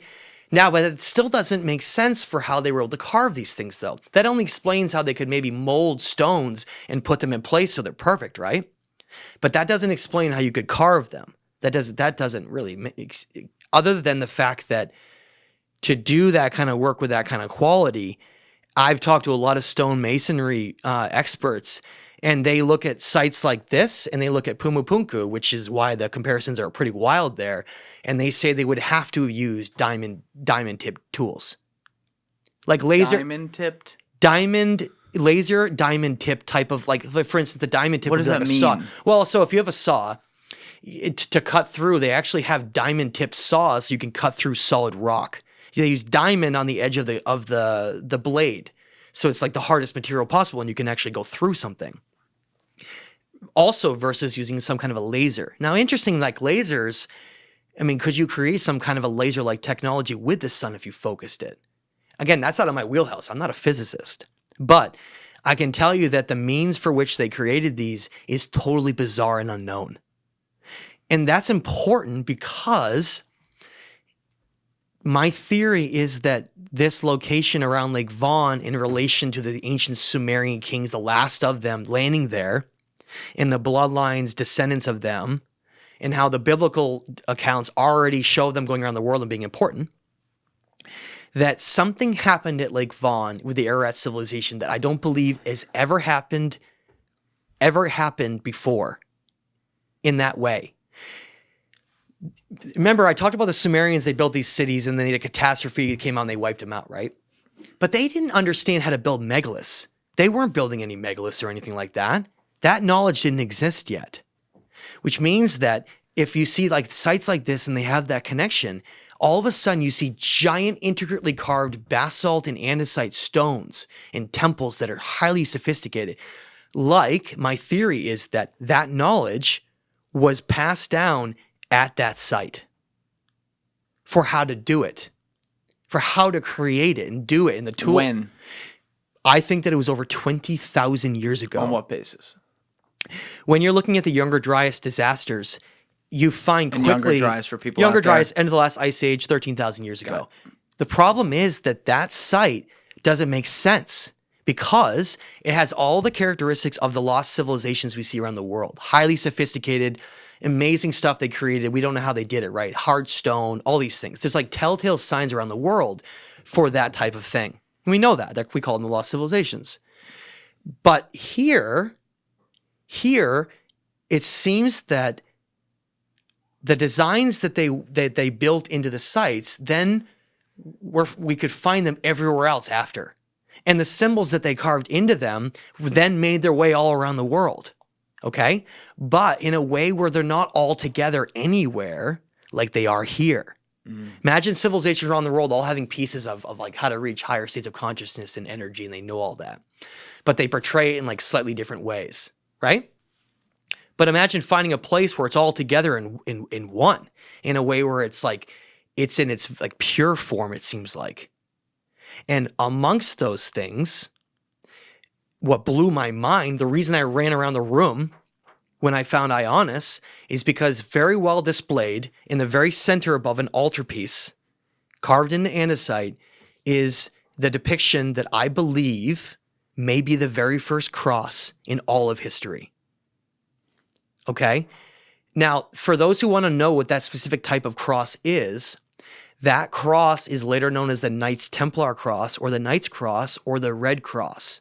Now, can we pull up a couple images on there while we're talking?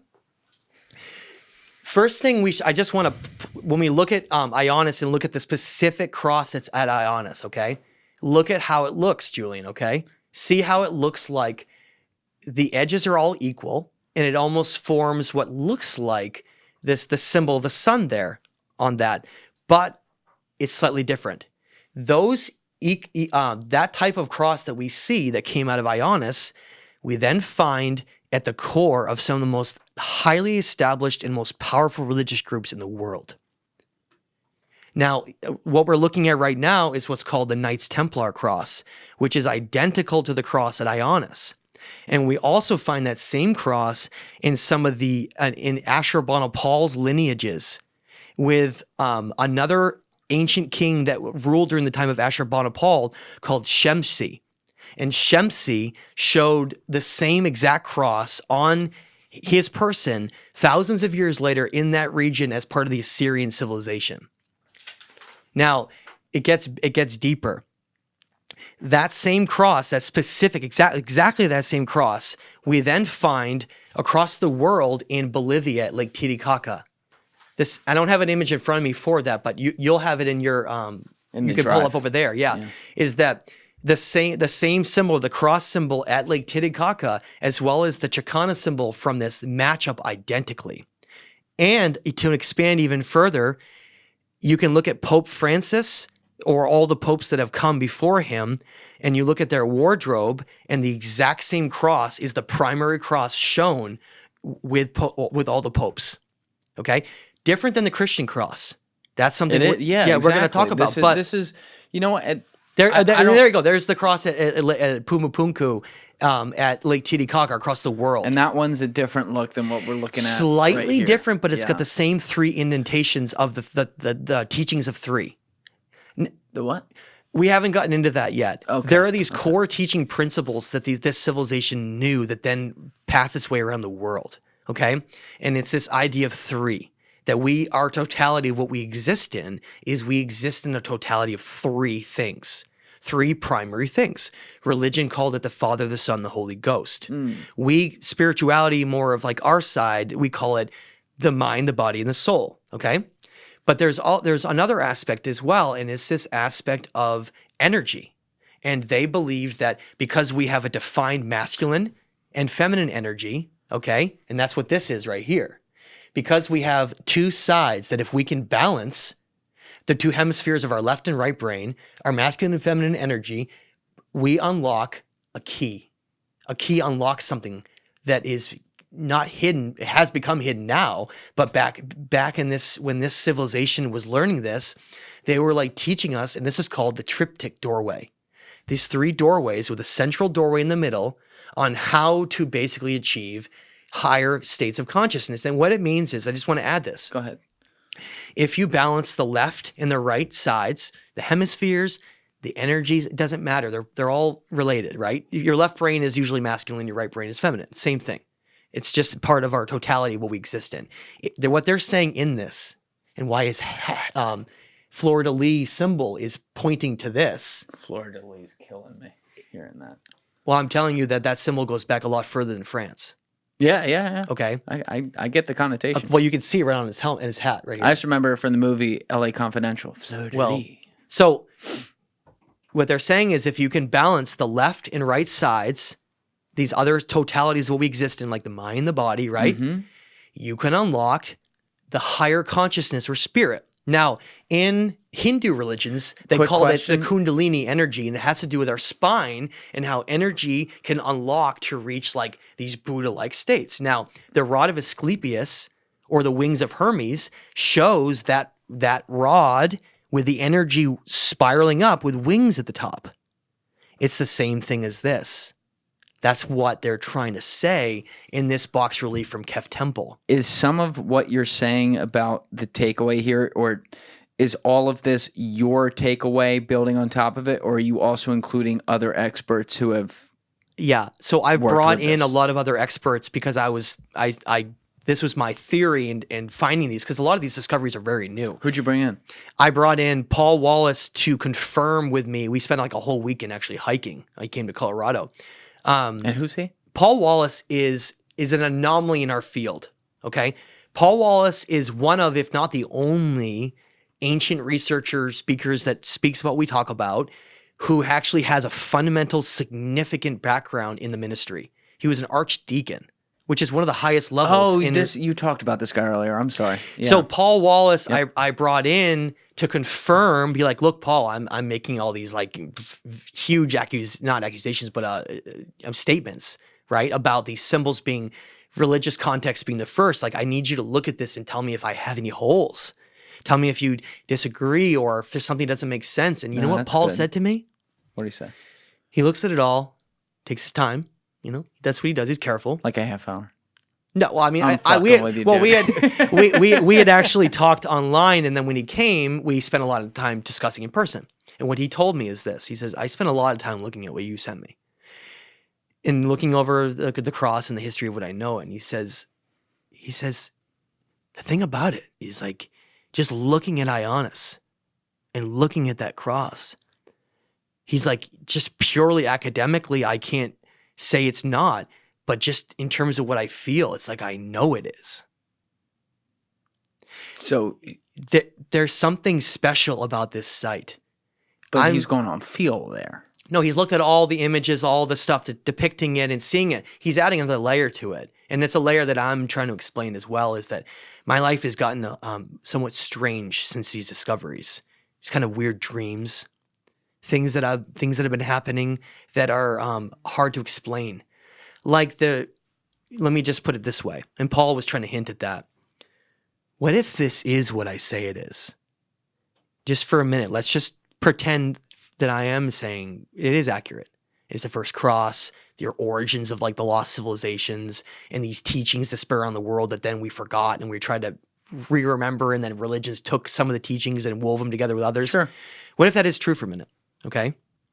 What kind of implications would that have for humanity? Imagine finding the very first cross that has a different meaning than it ever became. The very first chalice cup that has a different meaning. Yeah. I mean, it might be. It's what humanity needs. Yeah, but it's it would be an incredible find, but it might be less consequential than you think. Because I'm just going to cherry pick one, right? You look at the cross.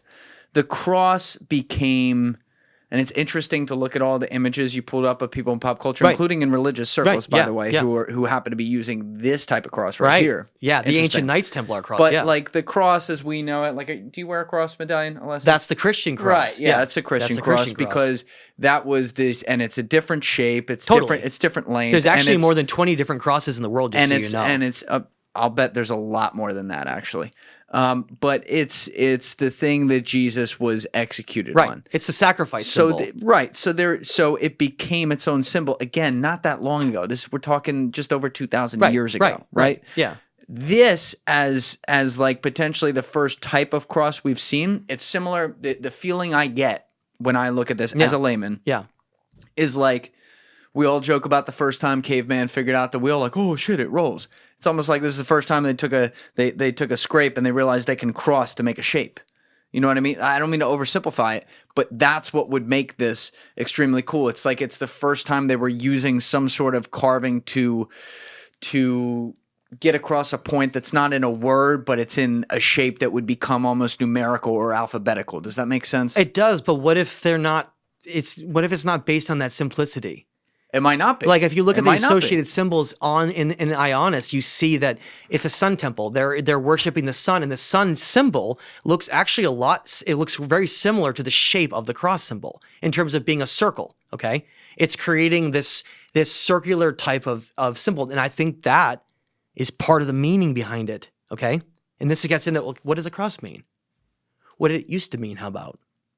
Not what does it mean in Christianity in terms of a sacrifice type of symbol. Before that. Okay. Yeah. Well, the interesting thing is that, again, let's get back to the box relief at Kef. It doesn't have any crosses on it, right?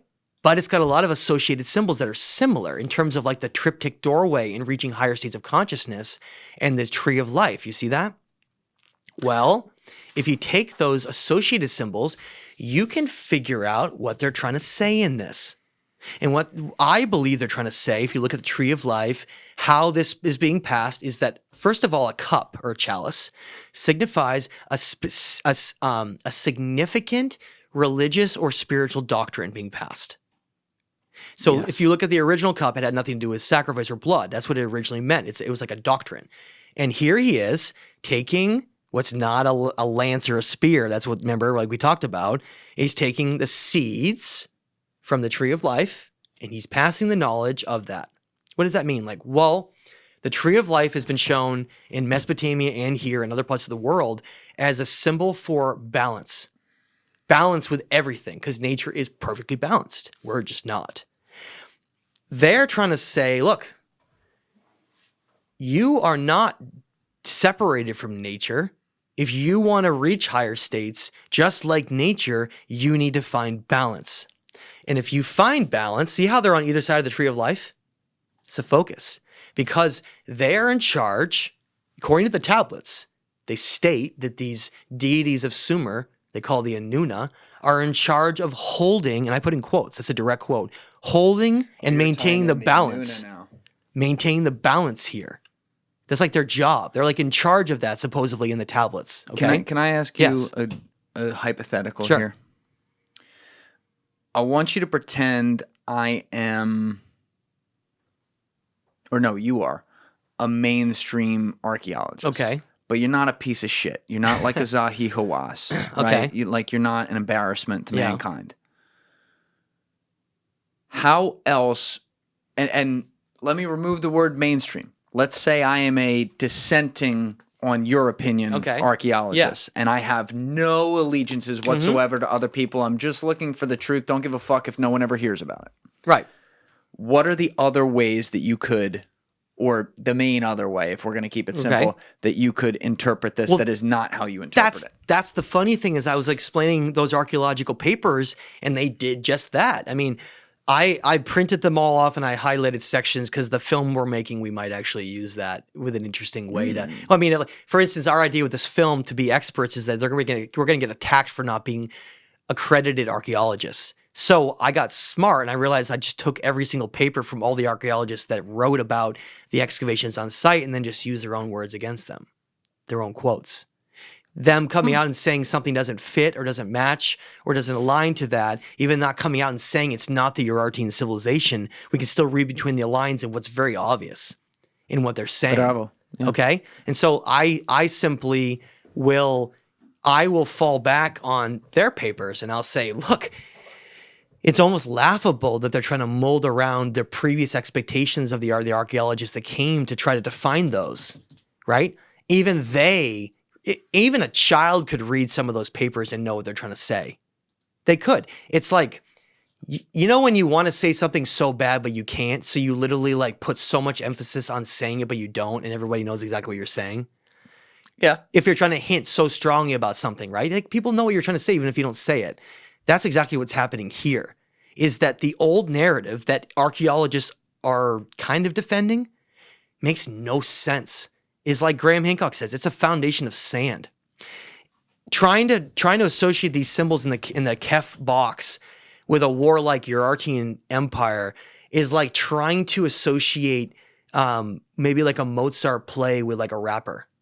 It doesn't make any sense. You're like not even in the same place, right? I don't know if that's a good analogy, but that's what I'm trying to say is that I think that's fine. Yeah. Is that the depictions here, once you start figuring out what they mean, and to know that you'd have to study ancient civilizations and symbols and try to carry them over, and that's what these are, is that these symbols are directly from Sumer. The lion, the eagle, the griffin, the Haldi symbol, it's the same as the Anuna gods. It's all there. It's just a carrying over in another iteration of that Sumerian civilization after disaster occurred. And it's like they re-lowered and tried to do it again. But this time, they tried to do it in a way where I think the goal was what created what they call the Golden Age. You know, the Yuga cycles out of the Vedic text and Hindu understanding is that the humanity goes through cycles of like a 27,000 year cycle, like the precession of the equinox.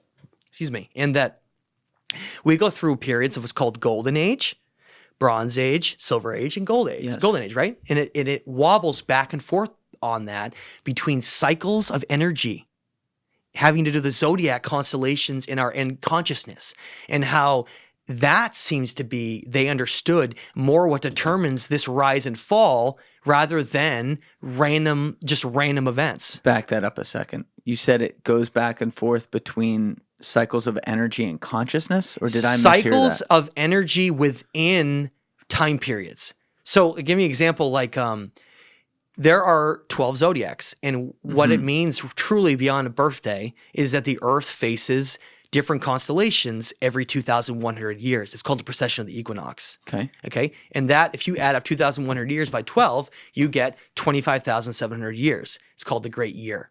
It has to do with the Earth doing a full entire rotation of its viewpoint of the energy of the sky. Remember the Hermetic laws, as above, so below. The energy of the stars is actually a lot more significant in how it impacts here than we understand.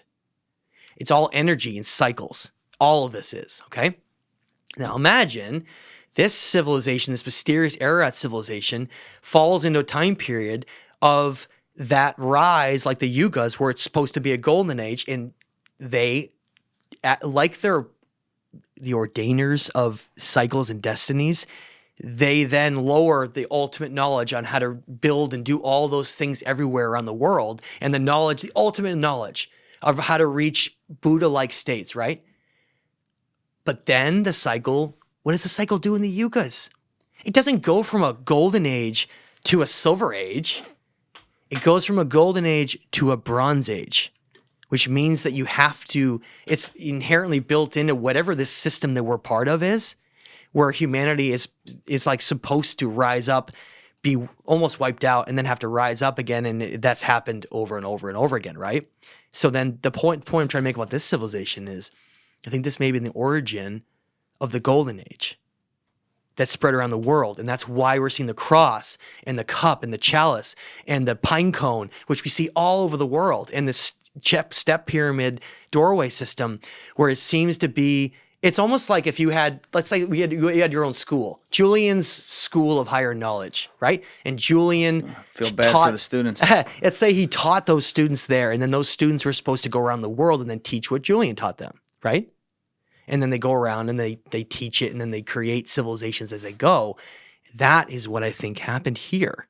And it's why there's a term out of ancient Sumer called the Apkallu.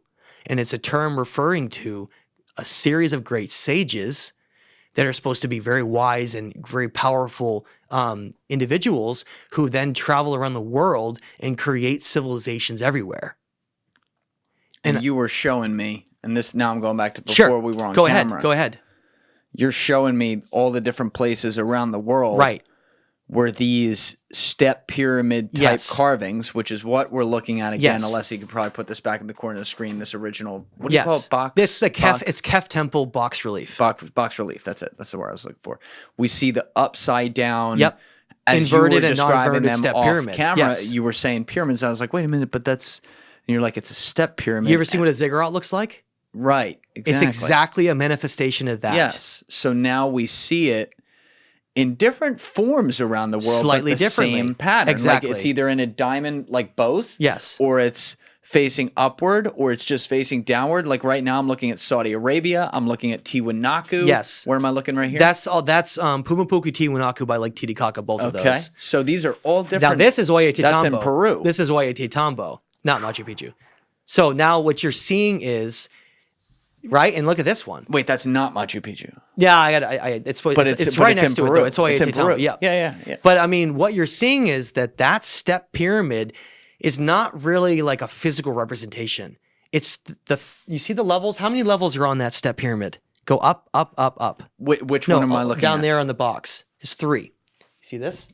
Look. Show me where you're looking. 1, 2, 3. You see that? Okay. Yeah. Now, that totality of 3 is everywhere in this civilization. And you can see it. Not great, but you see how there's a T-shaped pillar and then there's 3 indentations on the central pillar right there. So for people following along when they're looking in the corner of the screen, we're looking at the box relief and you are looking on the right side. Above the tree of life? Above the tree of life, there's 3 little things we see carved into the stone within that pathway. Now, you want to get really exciting here. I always want to get really exciting here. Come on, Matt, let's go. Okay, I'm going to show you a picture because I don't have it on, my phone's not on.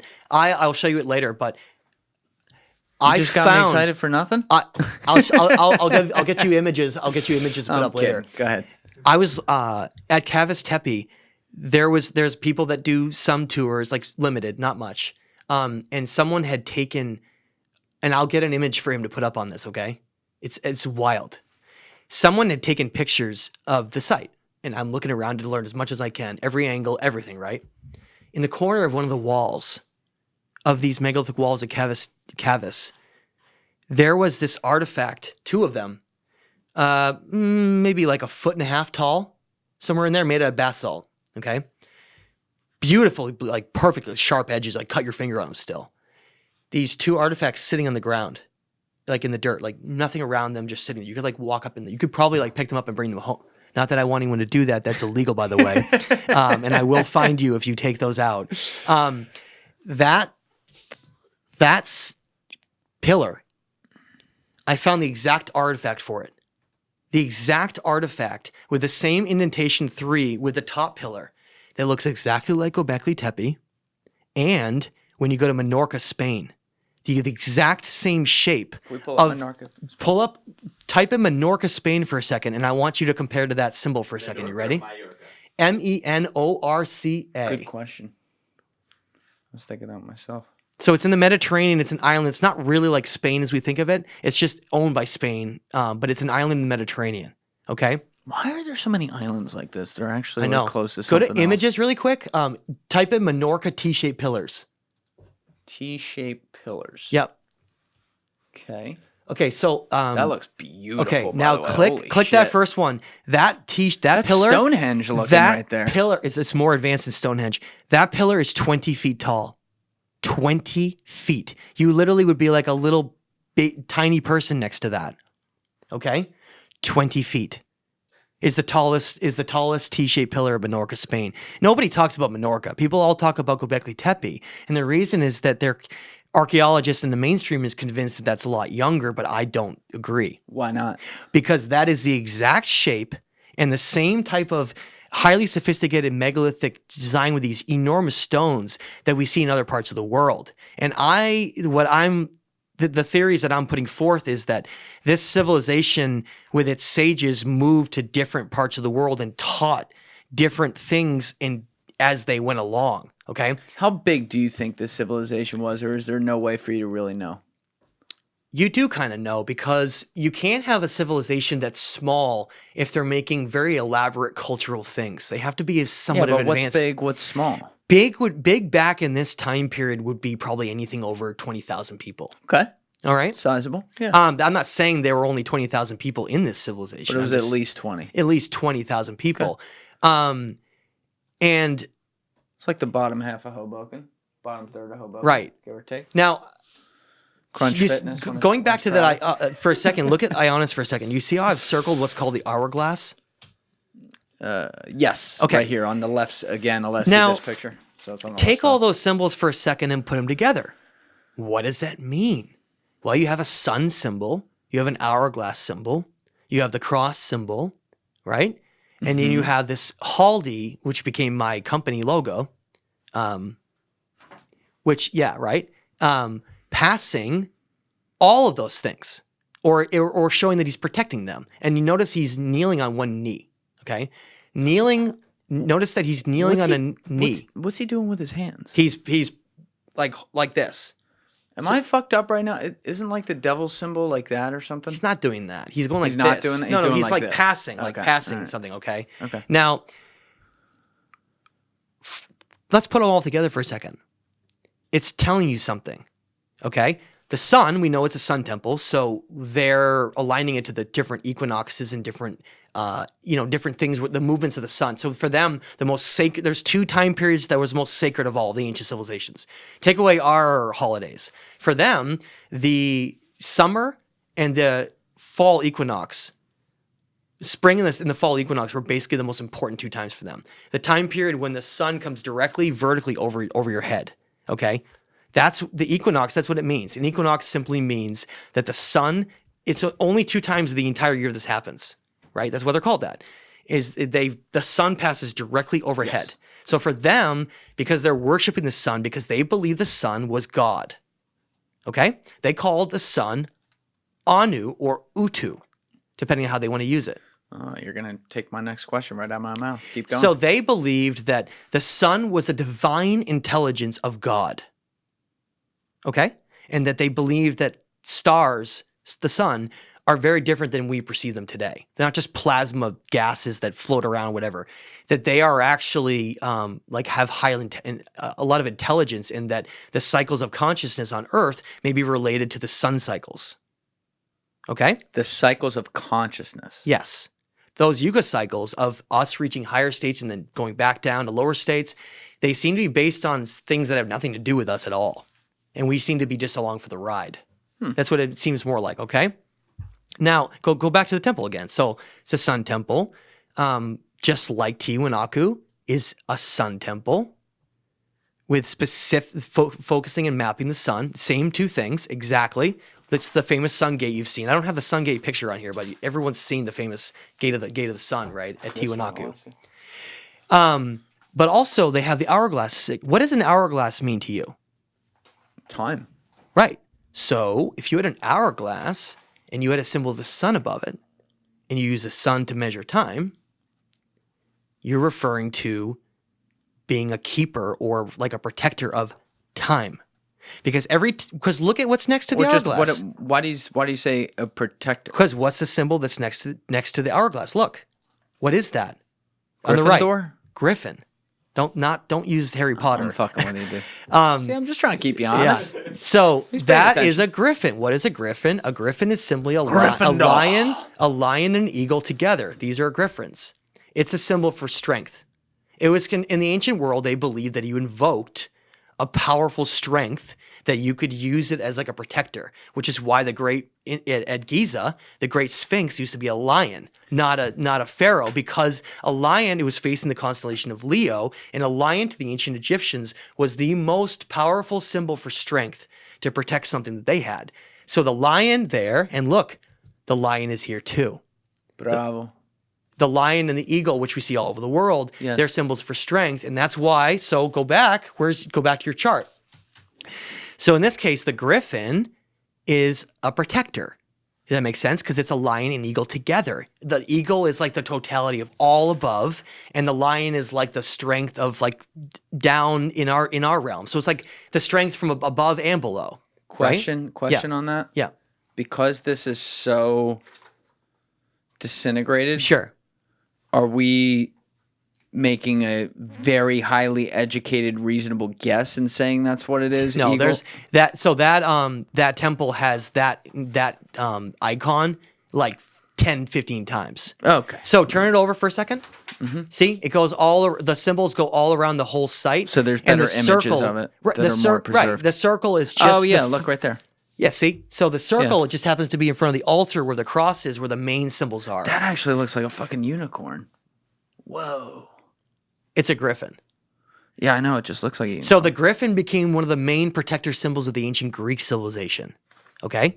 What years are we talking on that ballpark? Well, according to Plato, like remember we talked about last time, I love Plato. It's Plato, my homie. Diodorus, and the temple priests of Sais is that there was another civilization that existed at the same time as Atlantis. Yes. we The did talk ancient about proto-Athenian Athenians. civilization. Yep. And they're the ones that became the Greeks as we know it. Well, How much longer before did you think that was? it would have been thousands of years after this. And the thing that's fascinating though is that griffin, that's the main symbol of Ionis and of this civilization, became one of the main symbols of the Greeks. And the bloodline charts of the sun that was supposed to, according to biblical charts, that was supposed to be in that region was Japheth. And Japheth is the one that's mentioned in the king's list at Cavus Tepe, showing that it's true. He truly was the descendant that was in charge of that civilization. And who was he descended from again? Noah. Right. But what I'm trying But to was he? But was he was one of the sons? Right. But here's what I'm trying to say is he's assigned in according to these regions. There are three sons. There is Japheth. Thoth. No, that's part of Egypt. After though. God damn it! So you have Japheth, Ham, and Shem. Okay. Now, do you remember what the name of that Ashurbanipal-like figure I said at the first cross? His name was Shemsi. Shemsi. From ancient Sumerian, he had the cross on him, likely a descendant of Shem. Because that's the thing is, you look at these Like his Italian cousin. you look at these biblical charts, they describe these brothers as going to different parts of the world. Now, what we're doing is we're using archaeological evidence to prove that that actually happened. And then what I'm trying to build up to say is that griffin that's there at Ionis, if it's Japheth that's in charge of that region, and then he goes west and creates the Athenians, that's why you see the ancient griffin as the protector in the ancient Athenians, and the same gigantic, people don't know about this, outside of Athens is one of the most incredible megalithic walls in the world called the Pnyx Wall, okay? And that wall, and I have an image of it I can probably get to you. You can pull it up too. That wall is the only thing, one of the only things left that of anywhere that exists from the ancient Athenian civilization. Okay, not that section of it though. Can you keep what you had up there and type in Richard Casaro? Richard Casaro? Yes. Like, Yeah, you'll find it. Just like it sounds. Thank you. Second picture, second one. There you go, right there. Pull that up really quick. I love that. That man is great. Thank you, Richard. You do great work. He is the one who pioneered the fleur-de-lis symbol with the triptych doorways around the world, and I do want to give him credit for that. So thank you, Richard. because I've definitely built off a lot of his work with these civilizations and these discoveries. Now, look at these blocks. Not only do you get the polygonal type of building like we see in South America, but you remember this idea of this stepped level? Yeah. It's part of like a teaching aspect. These steps and levels that we can take. If you look at those stones carefully, like to the left of Richard's head, you'll see that there are steps and levels carved into those gigantic blocks. Now, for some context, some of those blocks are over 20 tons. It's a lot. Nobody talks about the ancient Proto-Athenian civilization, but I believe they came out of the Ararat civilization and became the Greeks as we know it. And that's why the You believe Greeks, they I think, came were out of the Ararats. What's the archaeological research to back that? all of these megalithic sites that mimic this site with the same symbols that came from it. And also the Greeks were the most sophisticated democracy in the world, hands down. Like the way that they laid down the foundations for where we are now is just like, it's uncanny. It's like they seem to have the model for like the perfect civilization. And Plato even talked about that. He actually refers to them as the perfect civilization versus the Atlanteans who became an empire. And he talked about how the Greeks were this like perfected society. That's what they called it. He talked about them as being perfected society with like a perfect democracy until they were wiped out by a tsunami in the Mediterranean that literally made them disappear. Around what time? During the Younger Dryas. Okay? Now, you have to keep in mind the reason why I don't think Ionis and the Ararat civilization was destroyed during Younger Dryas is because they have the lineage of an older time period and the same technological sophistication as all the other lost civilizations around the world. But we don't see any of those iterations of those lost civilizations after the Younger Dryas.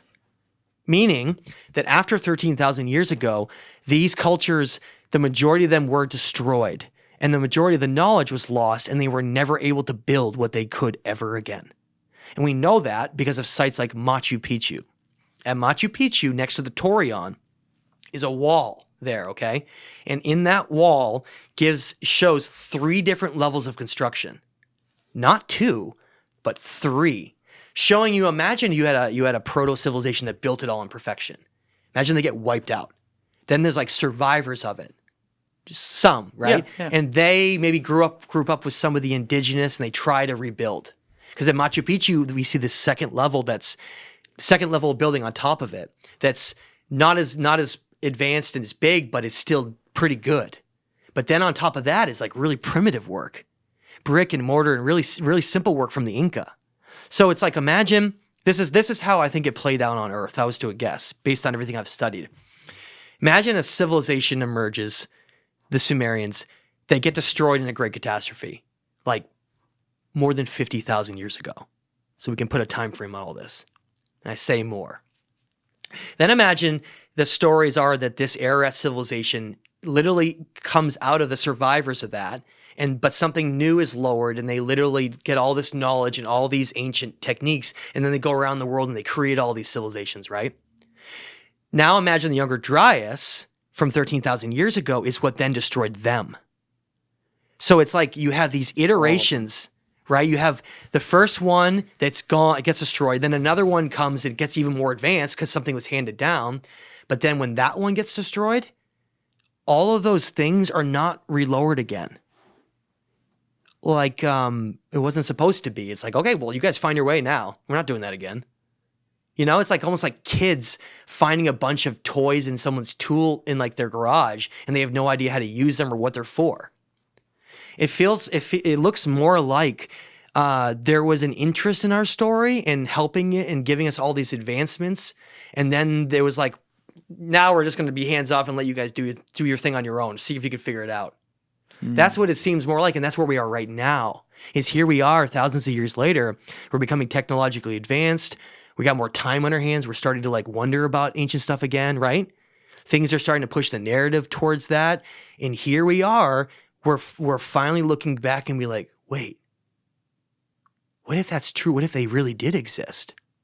And I think that's where we're at right now is we're at that pivotal point where we are going to have a collective shift in our consciousness, where there's going to be so much evidence that comes from different avenues that eventually the old narrative will crumble. And I think it's going to come along with the same time period of probably rewriting education systems and a lot of things. Why are you calling it a shift in our consciousness?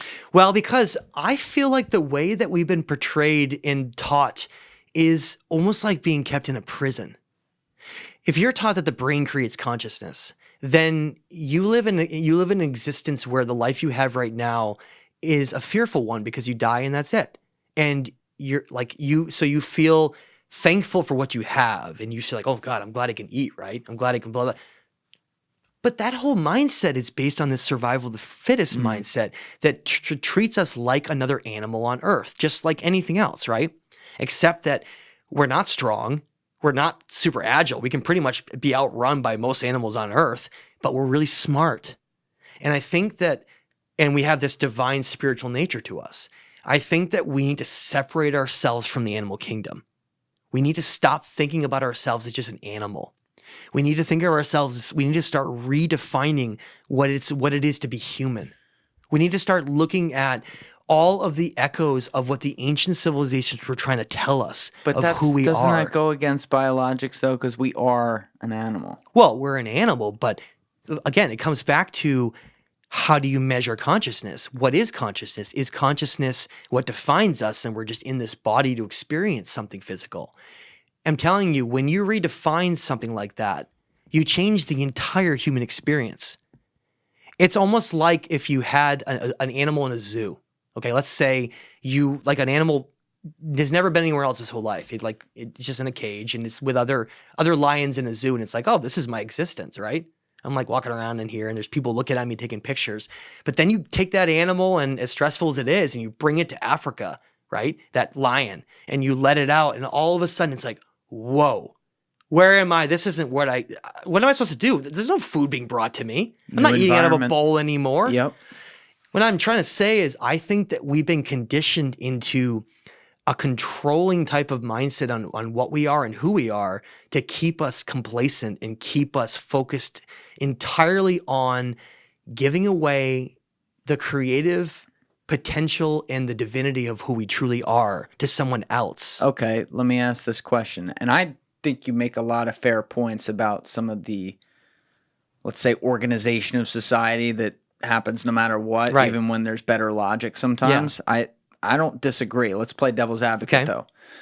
Do you think some of your thoughts on this could be biased by your experience? Because, like, some of the thoughts I have on it, I could admit are probably biased on mine. I'll say yes, but not in the way you think I'm going to say yes. Okay. I'll say yes because I have lived and breathed what the ancient teachings that they've been trying to tell us are and experienced firsthand what they said and what we are. That's not what I mean. Let me go back. I wasn't Okay. clear enough.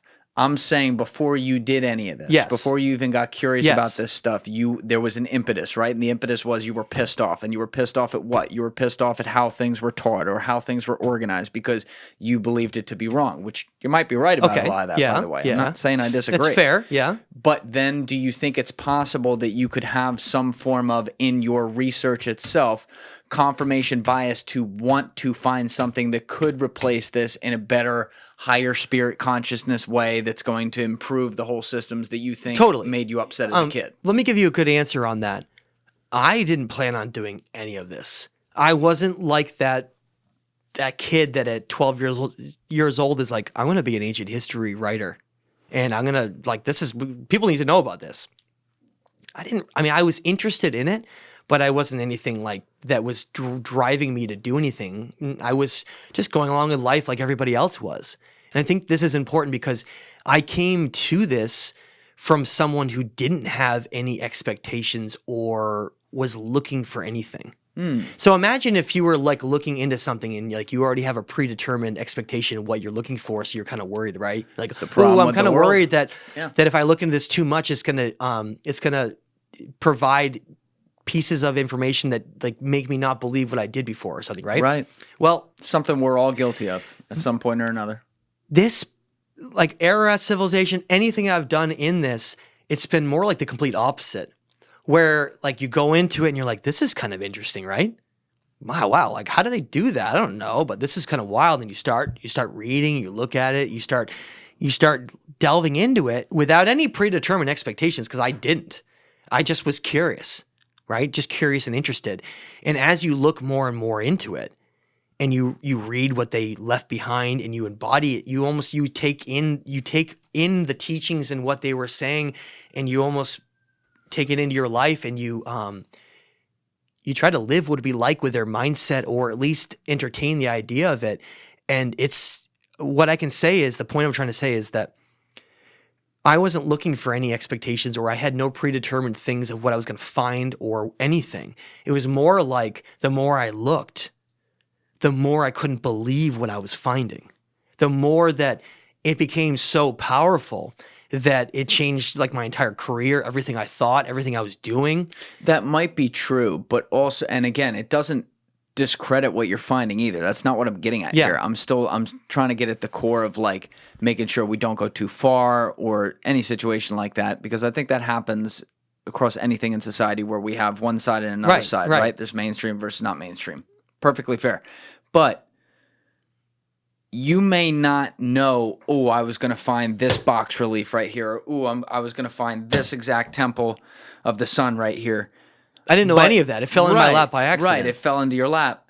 But it might be fair to say, and this doesn't discredit you, but it might be fair to say you already are pissed off at all the base teachings that happen because you believe so much of history is covered up that you want to find the things that are covered up. So sometimes, and it might not be this one, you may find the things that you think are covered up that maybe aren't, because you want to believe that it's covered up. Totally true. I mean, there's always confirmational bias like built into someone, which I do as well. I understand that, and that's glass houses. That's a fair point to make, and I think that that's something to consider.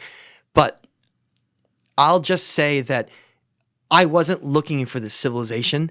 I wasn't. And even when I started to find pieces of it, I wasn't hoping for anything.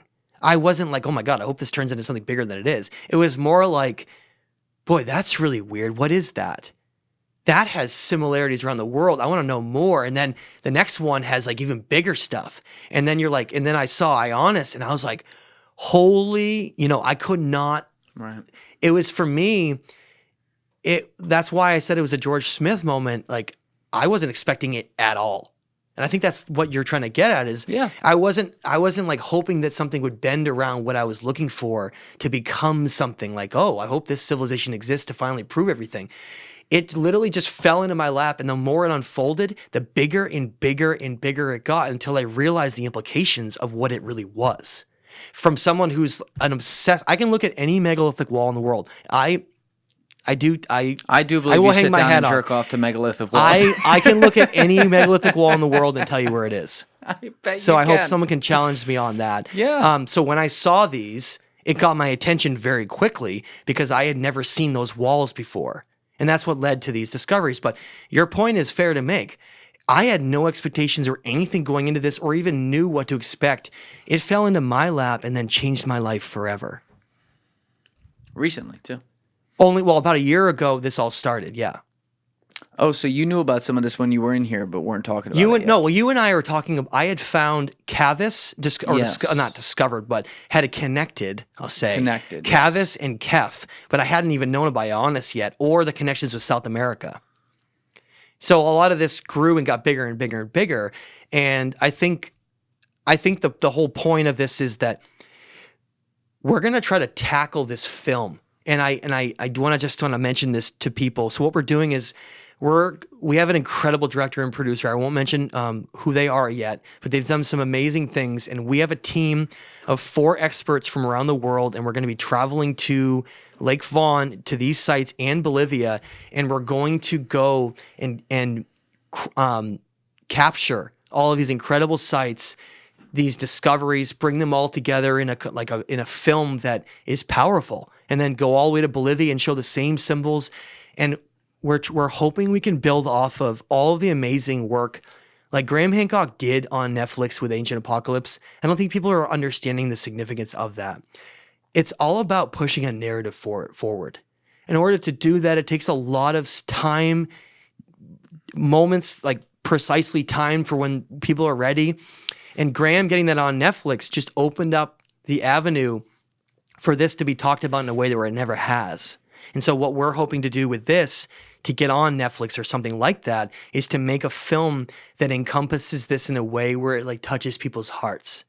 Imagine touches people's hearts in a way where, look, here we have potentially the oldest cross on earth that was supposed to be about this totality of harmony and balance with the universe and reaching these higher states of consciousness. Who's going to fight that?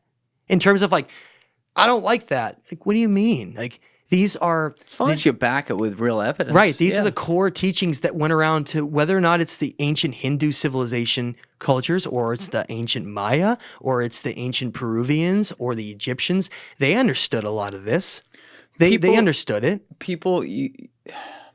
The thing about this stuff, and this is why I don't envy the position you're in this way. I love the type of work you do and like the research. But when it comes to the messaging of it, the reason I don't envy being in your position or other people who come at it from different angles is that when you start getting deep enough into history, into ancient history, you start to sometimes encroach upon where people have their set meaning, right? Big time. Yeah, and I'm not just talking what you think, like organized religion. I'm talking how people then view the rest of history and then what that means about them and where they are. That's why this is so dangerous. I understand that. Yeah.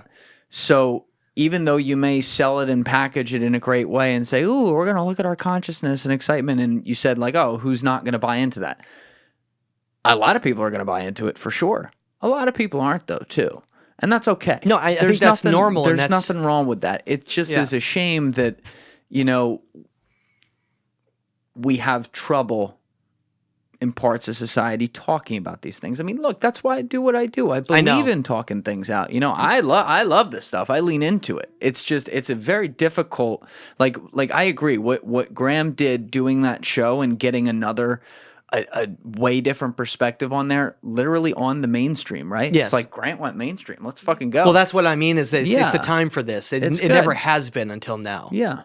And that's why we're gonna make this film. We truly want to touch and capture the hearts of not only people, but to try to change the narrative of ancient civilizations and how far back we go and the sophistication, all those things, right? So we're trying to do this for a position to do something good. We really want, this story needs to be known by the world. It's waited long enough. And so if people want to be part of this, to contribute to the film, or at any point, please go to thestageoftime.com and just check out everything we're trying to do, because it takes a lot to change history. And I know that's a loaded statement, but it's not just one person like Graham and like, if you want to know who changes history, how about like the start of what unveiled with Robert Bauval and John Anthony West in Egypt. That's called changing history. You know what I like? That I just thought of this on the spot now. I'm surprised I haven't thought of this yet. I like the idea of discovering history. Right. Because changing it doesn't actually... We could discover things that go beyond what we already have known or have been taught. Yeah. I like that because look at... I mean, shit, how much of the ocean has been unexplored? Do you know off the top of your head? 5%. 5%'s been explored. 5 to 7%. Right.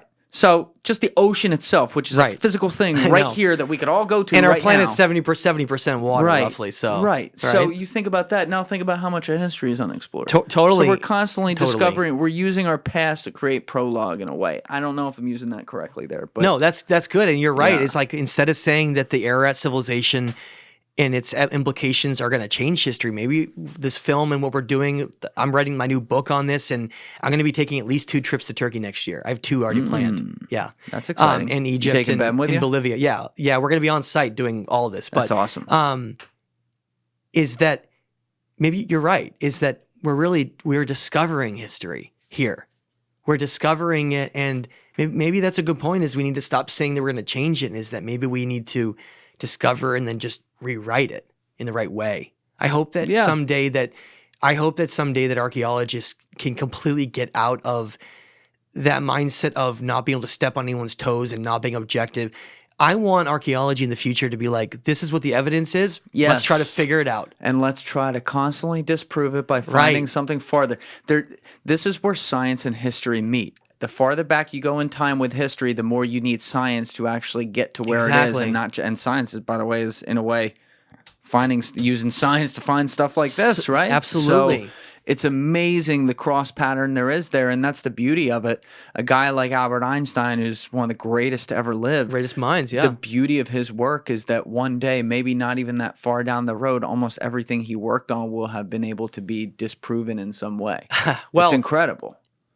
but it's also sad when someone like maybe like Nikola Tesla dies before they ever know that any of their discoveries were ever sad. found. I mean, Very sad. I mean, I guess it gets back to the idea that we're energy and we're eternal. It's not like we're in some fiery pit somewhere, like waiting forever in damnation. Obviously, that's not the purpose of this life. The purpose, I think, is to try to take it as far as we can. You know, like, what can you, like you're doing? Having all kinds of people come talk and try to change things, give different perspectives, Right. open our minds up to different things.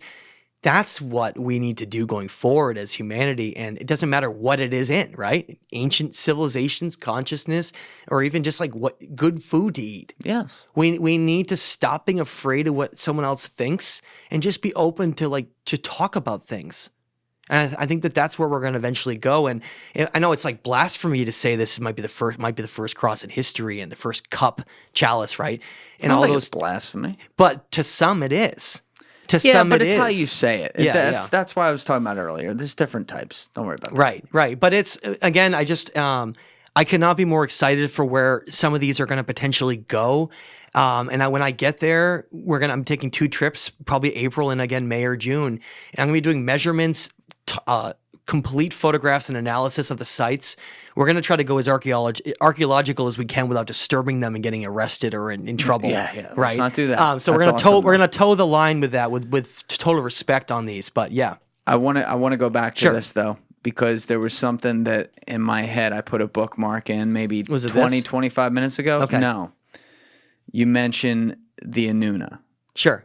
in relation to what we were looking at Which is here. what this is basically right here. Okay. Yes. So we had talked a bit about the Anunnaki. Which is the same thing. The Anuna is the Sumerian version. We had talked a bit about the Anunnaki Yeah. last time, and we hadn't really gone all the way down into it. So if you don't mind, what I'd like you to do is give some people a refresher on what we think we know about them, where the origins are, etc. So the Anunnaki or Anuna is a very mysterious area to explore.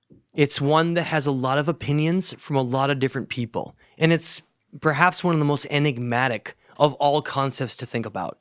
And I really mean that because when you read the tablets about how they're described, it almost comes across as supernatural and fantastical.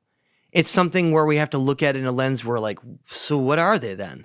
To give people a little background before I read a little bit here, just to fill in the gaps, is that what we find before the Ararat civilization is that the original Sumerian civilization that came out of the Iraq area that I talk about with Eridu and then Shrupak as the last city, they discuss very extensively in the tablets this group of Sumerian deities, these beings they call them, that they call them the Anuna in Sumer and Anunnaki in Assyrian and Akkadian. And what that word translates to mean is those from above, those from heaven to earth came, or those from above to earth came. It just basically those who were from this realm or us came here, they state, okay? And I don't want to label that as what a lot of people will jump on right now. Like some people will be like, oh, wow, they come here in a spaceship? Are they like flying around space and then they come to Earth? I don't think this is that way at all. Now, I am probably one of the only researchers that has that opinion. I fall in a bit of a crack. Well, I fall in a bit of a crack because you either have researchers who are like all in and like all their physical beings at all these like technical tools and they came here in like spacesuits and right. People either go all in, or you get academics to like, well, they're not actually real. They're forces of nature and the planets, and they're not actually anything tangible. So you get the extremes of both ends. Okay, that's what you get. You get the extremes of both ends because it's interesting that if you learn about ancient Sumerian and the gods that are associated in stories, you find out that there are two very distinctive things. There are the forces of nature, and they're represented by like things like fire and storms, right? Storm gods, and Adad is one of them, right? So, but they're depicted like beings, storms, and forces of nature. And it's really easy to be like, oh, so they're all that. Oh, they're all just like forces of nature and things like that, so that they're not real. But then you get this whole other problem, and this is where you get very few people like me that actually academically look at this in an open mind and study it, saying, well, there are forces of nature mentioned, but there's also ones that have complete conversations and have identities and have roles and do all these physical things and have all these things happen here. So what's going on right now? Well, in the ancient world, they believed that everything had consciousness. Everything. The sun, the earth. They believe that the earth is a living being. They called it Gaia. They called it, there's different names. They called it Ki. Ki was actually one of the original names for earth, believe it or not. Ki. Who was calling it this? The original, like some of the oldest tablets we have, like the Enuma Elish, they talk about it like that. But they say it in this very mysterious way where they talk about it in an ancient way where it's mysterious because it doesn't seem at all in even the time period of humanity. For instance, they talk about like planets colliding and astronomical things occurring that they're like part of to like creating an environment that's like they have all these terms they talk about where they seem to be fighting against the natural elements to almost conquer them is what it comes down as, and it describes it as, okay? And it's very bizarre, and I want to read two little passages here before I discuss any more so people don't think I'm totally crazy, okay? Because this is what it states. And now the myth of Adapa that came from translated in 1912 from R.W. Rogers, who originally came out of the Ashurbanipal Library. I want to read this tiny little piece at the front because I think it's going to blow your mind and anyone listening to Try this. me. Oh, are you ready for this? Okay. It's called the myth of Adapa. Okay, now Adapa, a lot of people believe as well, including me, that Adapa is the original name for Adam. On what basis biblical do we think Adam. that? Well, listen, you ready? Okay. I'm reading direct quotes from the myth of Adapa. This is tablet 1. He possessed intelligence, his command, like the command of Anu, God. He, Ea, who is a Sumerian god named Enki or Ea, who's one of the patron Sumerian gods. He's supposed to be the creator of humanity, of mankind, according to the tablets. It says, he, Ea, granted him a wide ear to reveal the destiny of the land. Everything's cryptic. Think about everything for a minute in like a cryptic, symbolic way. He granted him vision, Adapa. He granted him vision, but he did not grant him eternal life. In those days, in those years, the wise man of Eridu, Ea had created him as chief among men. A wise man whose command none shall oppose, the prudent, the most wise among the Anunnaki he was. Blameless of clean hands, anointed, observer of the divine statutes. Try to wrap your head around that for a minute. It's saying in this that that Adapa was created perfect, and that he was even more wise than the Anunnaki. It says the prudent, the most wise among the Anunnaki he was. So wait a minute, think about that for a second. It's saying that Adapa, who's a human, he's considered a great sage. If you read other tablets, it talks about how he's considered a sage who was part of the Apkallu, who traveled around the world to teach. Okay, that's what he was. He wasn't a king, he was a sage. And it says here that he's the most wise among the Anunnaki. Wait a minute. So he's an Anunnaki? So what does that make us? It starts to unveil layers to try to understand this. Now let me read one more little piece to even expand this further. This comes from the legend of Etana, which is another set of tablets after the flood, when they relowered kingship again during the same time as the Ararat civilization, I believe. It says here, they planned a city. The gods laid its foundations. They planned the city of Kish. the first city after this deluge in Iraq. Same time period, though, okay? The Ajiji founded its brickwork. Let him, Atana, be the people's shepherd. Let Atana be their architect. The great Anuna gods, ordainers of destinies, sat taking their counsel concerning the land. The creators of the 4 world regions, establishers of all physical form. So, those are 2 completely different tablets that discuss the Anunnaki in mysterious ways, and also that we are basically them. So what does that mean for a minute, right? Do we have any archaeological evidence of Anunnaki? We have more than you could ever imagine. I mean, literally of... Right. The Ashurbanipal mural, countless others. No. Are there any weird remains found that could point to them being Anunnaki remains, for example? Well, human remains don't last very long, first of all. And secondly, I think we're looking in the wrong place. I think we need to look at the ancient lineages of some of these kings and why they lived for so long and ruled for so long, and why so many mysterious people like Methuselah, Book of Enoch, and Enoch himself, they just constantly describe it as them living like 600, 700, 800 years or more. Like in so many different places too. Not just like the Sumerian and stuff, right? It's from Hebrew text, Gnostic text, Sumerian text, Babylonian text, Egyptian. It echoes this concept that we used to be something that we're different now. We used to be taller. We used to live a lot longer. We used to have connections that we don't seem to have any longer. And that's, I think, the whole point of the stories I read you with the flood, on how the Noah figure was preserving some kind of a seed of mankind. Because I think it's what divided us from being more animal-like. So if we think of what it means to be Homo sapiens sapien, and these connections we have in who we are, it has come to the attention of a lot of people, and it's the possibility that bloodline is what disseminated to create the gifts in what we are today.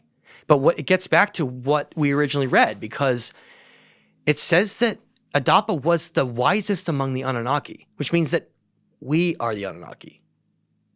And what's interesting about that, though, is that we are mysterious and we have all these gifts and we're powerful. But it seems like we don't remember any of it. And we have only bits and pieces. Like if I'm going to go, give an example. This is really easy. Everybody knows this. If I'm going to go call you and I pick up the phone and I'm like, God, I got to call Julian Dorey. I got to set up another podcast, right? And I'm like about to call and I put the intention out there. I'm going to call Julian Dorey. You're really going to do it. You can't play with it. This is how it works. You can't be like, I might do that.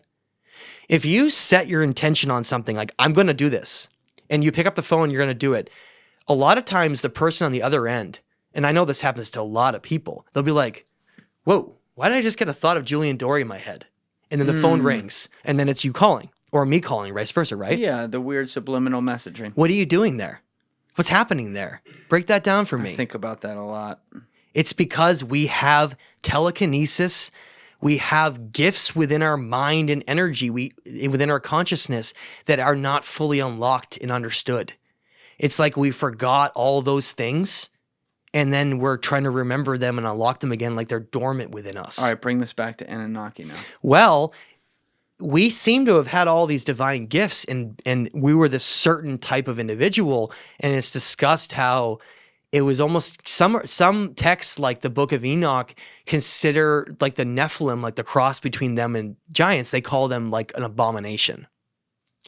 It gets into this concept and idea that we were created based on like the Gnostic texts, like the Nag Hammadi scriptures. If anyone wants to read that, the Secret Book of John, it describes how this creator being in there is jealous of us, and discusses how it wants to throw us, this powerful being, which I think is one of the Anuna.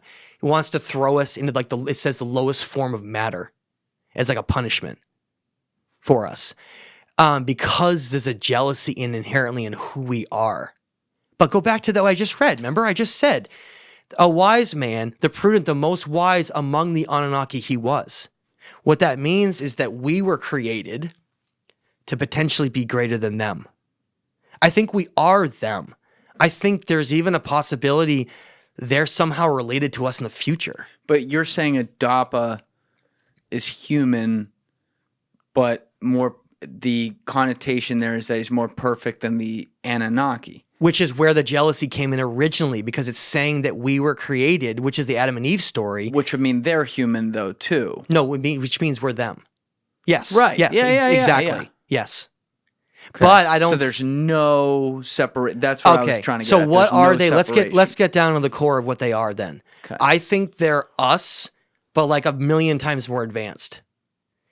I don't, what you, like, for instance, let me give you an example. George Smith, the greatest translator in history that literally cracked the Sumerian code, he wrote a book called The Chaldean Account of Genesis. And in that book, he summarized his entire life study.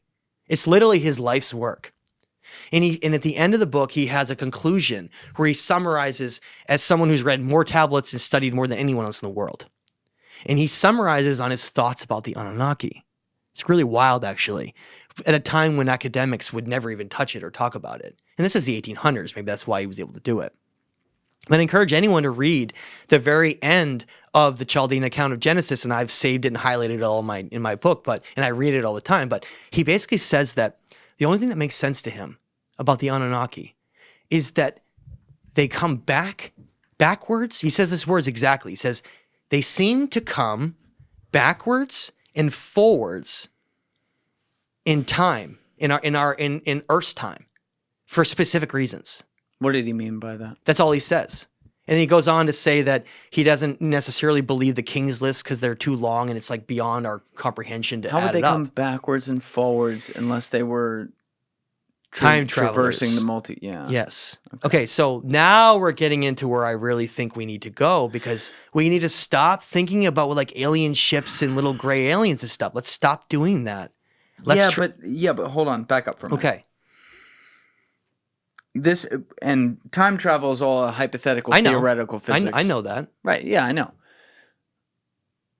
But when I listen to some of the greats who look at this, I try to relate their concepts and make sure that I'm going off of some of that, because Right. I'm not a Yeah, physicist. me so either. like, I'm not let's either. use a guy we both like, Michio Kaku. I love Michio. Michio talks about like the rivers of time.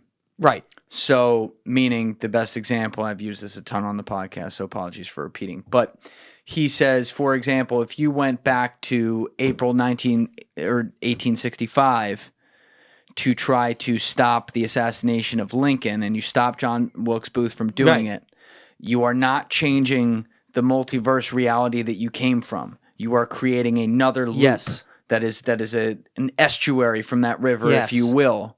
Right. For a different reality. So when we talk about within this reality you and I are allegedly sitting in together right now, Right.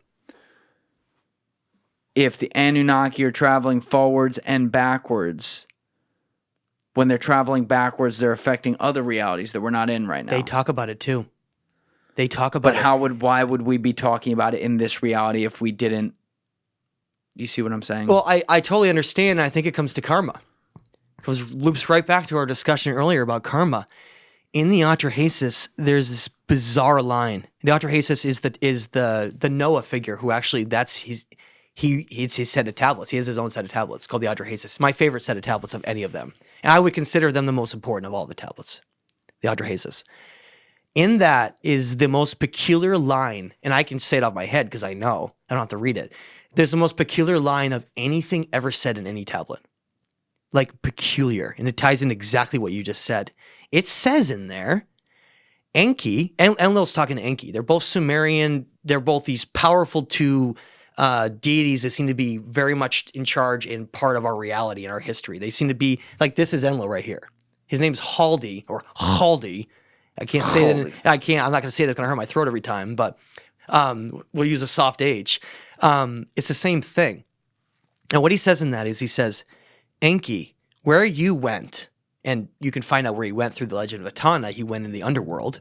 Remember, Saudi Arabia with all those inverted step pyramids, the doorways? He said, where you went, I want you to think about this for a second before you say anything. It said, Enki, where you went, you were to undo the chain and set us free. I kid you not, it says that. Word for word. And what's your connotation with that? Well, why would you be, what's a chain? Like, okay, so a chain is like you're stuck to something, right? Yes. Right, okay. What would you need to undo it for? Why are you chained in the first place? Well, I think, I'm drawing the parallel to what we see in all kinds of religious texts. Like, let's look at the Bible with Adam, who we were just talking about a minute ago with Adapa. The chain is the unknowing, right? But then he gets unchained when he eats the apple, but then pays for it, and now he's imperfect as a sinner, right? What if the chain's time? What? Stay with me for a second here. What if the Okay. chain represents time? Okay? Now, what if George Smith was spot on? He was right. I mean, the Numa Elish speaks to them being here before we were ever here. It's something about like proto-Earth. Seriously, read it. It's called the Seven Tablets of Creation. What if he's right? What if they did come backwards and they did things? What you just said is beautiful. If you go back, think about what you just said. If you go back and you alter something in the past, it doesn't change the future. You create an alternate timeline. Yes. Which means you screw around with karma. Because you are then altering what was supposed to happen. You then become bound to it. Unless, now we're getting real metaphysical here. Right. Unless each of those new creations creates the other ends of the multiverse that your karma will take you to as yourself or maybe someone else in the next life. That's happening simultaneously. Okay. You see what I'm saying? But why would he say where you went? Because we know where did Enki go? Legend of Tana very clearly states he goes in the underworld. He becomes one of these rulers in the underworld as a positive counterpart. So you have a positive and a negative and a positive. It's like it's the Hermetic law. That's the way everything seems to be, just so you know. There seems to be like the underworld's not just a evil. There's a demon-like being in the underworld that is called Nergal. And it is playing the role of death and destruction and war. Nergal? His name is Nergal. Nergal? Yeah. You say he's a demon-like? Yeah, he plays the role of like a demon here. Where is he first seen in what we know? Like what you see is that Nergal, you find on the tablets that there were 4 Anuna, 4, again, there's a totality of 2 and 2 above and below, that assume different roles within our reality. That's what they describe them as. And so there he is right there. So and I believe Nergal was known as God El in the Maya, which was like a corrupted blood sacrifice type of influencer. That's nice. Well, no, but imagine they're all playing roles, just distinctive roles within the duality of existence. Okay, and imagine that being is playing extremely like he's playing the negative, the bad guy, right? Well, Enki was supposed to go in the underworld to play the positive counterpart to him. That's what the tablets describe him as, is playing a positive counterpart to Nergal in the underworld. So it's like there's like this balance that exists that we don't understand. Okay, with these concepts. Now, that's where Enki went. The reason I'm trying to say that is we know that's where he was sent to, but the tablets described him as being tricked.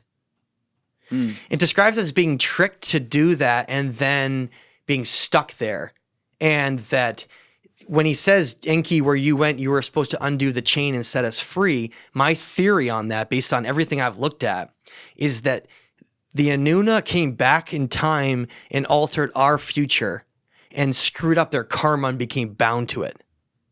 They got stuck here. They couldn't leave. That's why they're all throughout history and they're so involved, is that they got stuck in our realm, and there's cosmic laws that I think prevent certain things. Wait, how do we? All right, are we making too big of a stretch there? Like, how do we even know these cosmic laws if we're limited by our own understanding of physics, which is still extremely limited? Sherlock Holmes, right? The famous fake character that's based on. No shit, Sherlock. Obviously, right? That famous quote from that, right?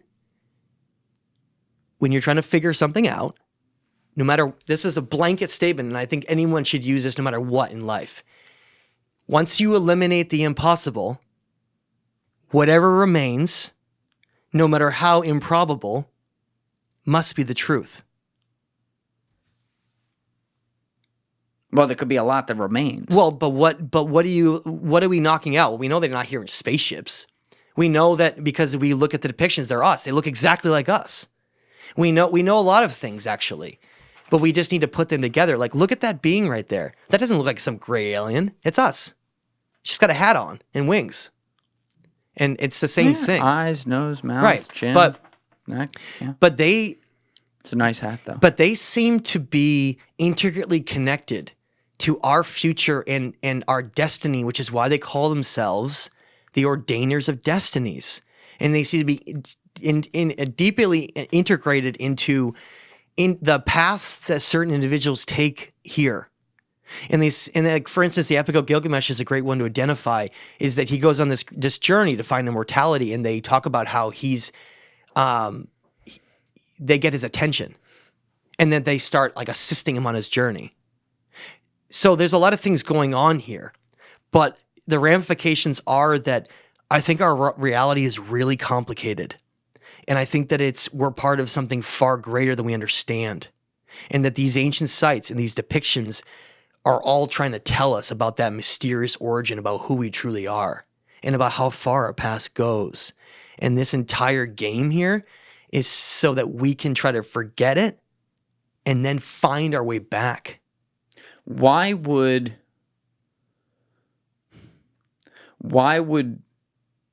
the Anunnaki not want us to know about them? Is it a part of the game to you to find our way back? So they place humans in our way who just question stuff like this and say, no, it must be bullshit, and therefore make everyone else accept that as mainstream? Am I going too far down the conspiracy rabbit hole here? It may be more that the Earth is an important incarnation place for souls. A what? Incarnation place for souls. All right, in English, not Japanese.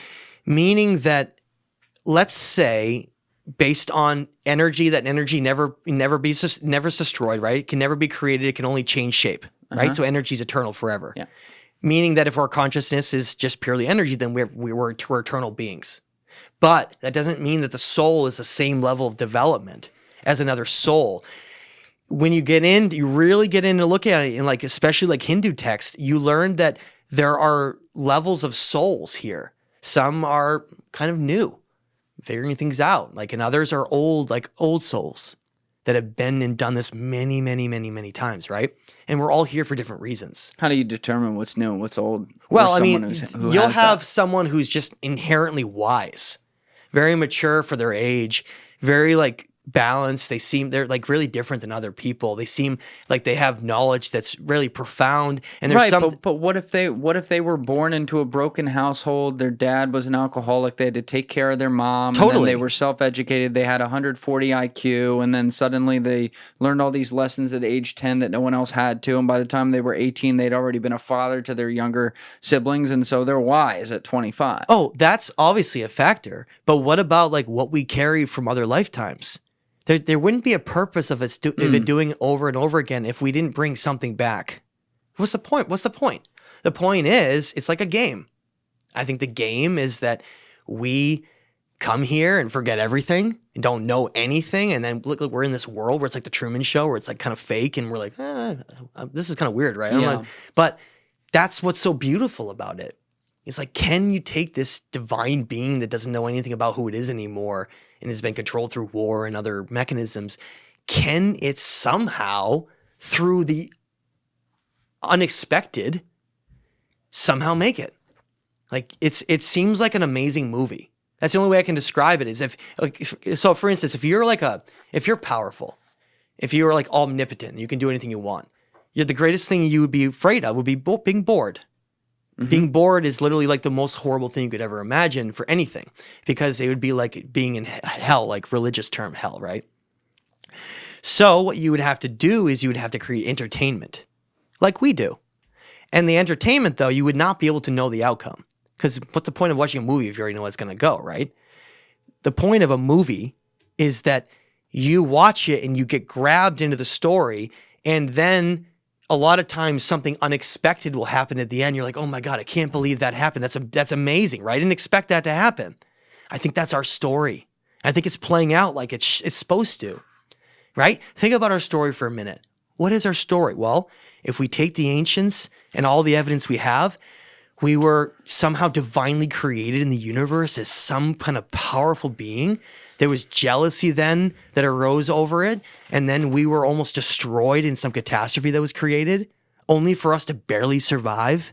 And then the seed of us to carry on, and we rise up to become this powerful golden age civilizations that are creating temples and pyramids, only to be destroyed by a catastrophe and to forget nearly everything and have to start over again.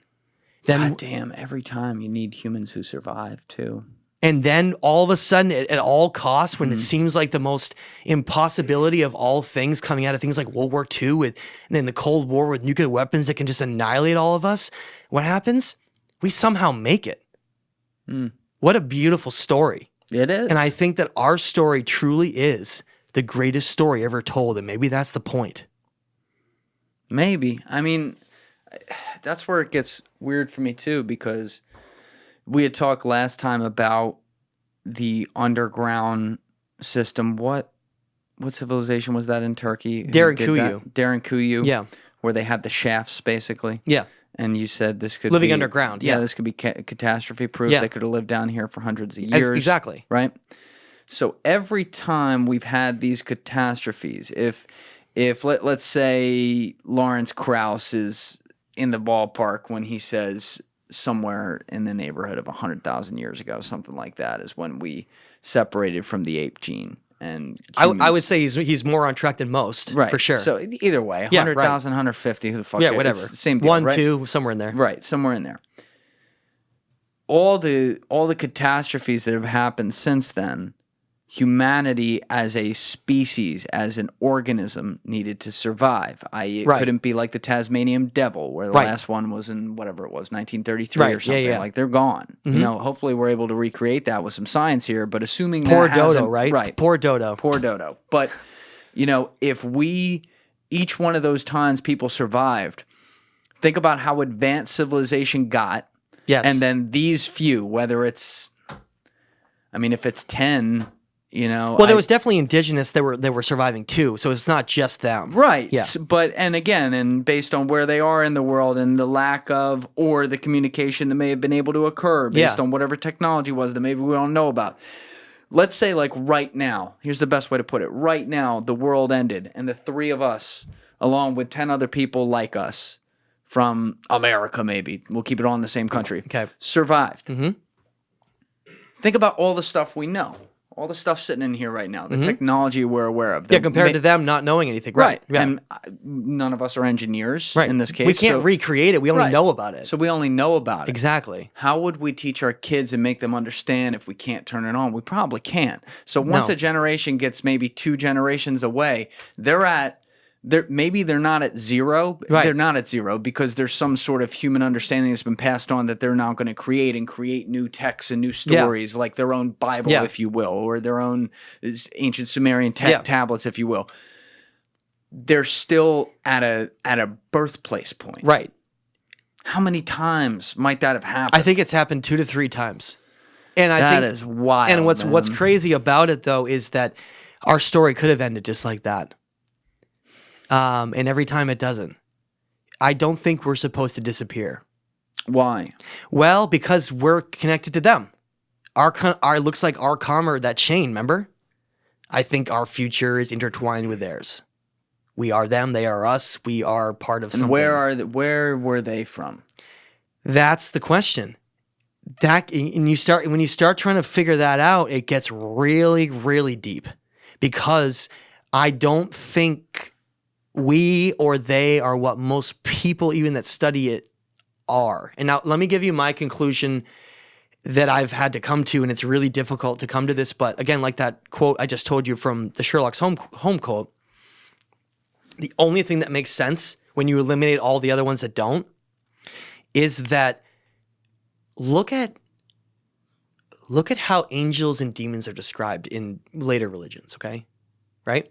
They're sort of like helping, some are bad, whatever. Mm-hmm. We see that context throughout the world, this idea of like angels and demons influencing our reality, right? They describe in all the tablets as coming here and creating everything. They don't say they came and found like Earth, like a beautiful place. No, actually the complete opposite. They talk about coming here and fighting against the natural forces that were like out of control. Like imagine an Earth that had gone through different events and for like maybe thousands and thousands of years, hundreds of thousands of years, whatever it was.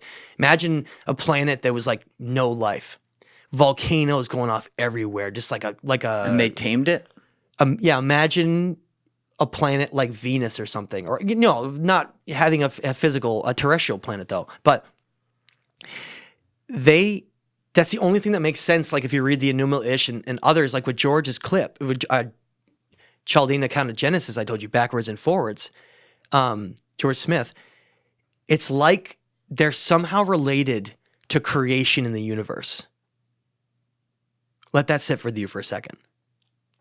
Imagine there's a prime creator, okay? This is how they describe it in the tablets. Imagine there's a prime creator that it's like the underbelly of everything.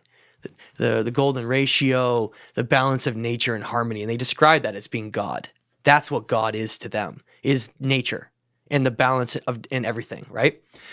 Well, in the Christian texts and other ones, they talk a lot about creation though, right? And people are like, oh my God, you're a creationist? That's insane, right? I'm not a creationist. I'm trying to explain something though.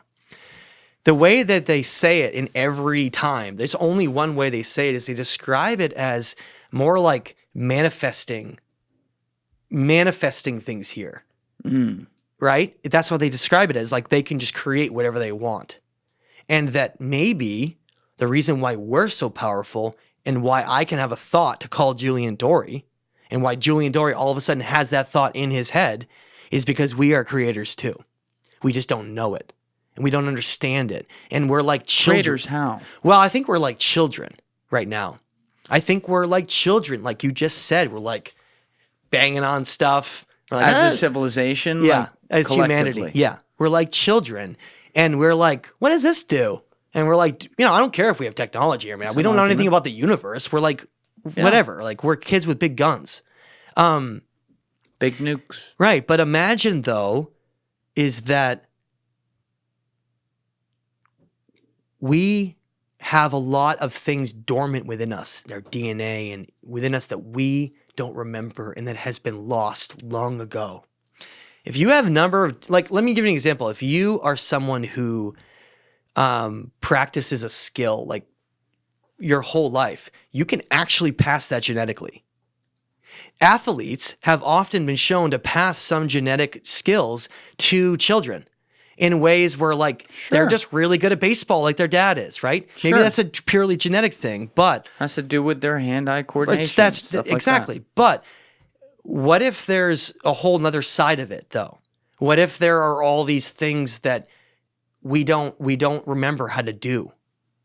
Like you said, we're those kids that haven't learned how to do any of those things yet. And that all these things that are happening are so that we can grow up.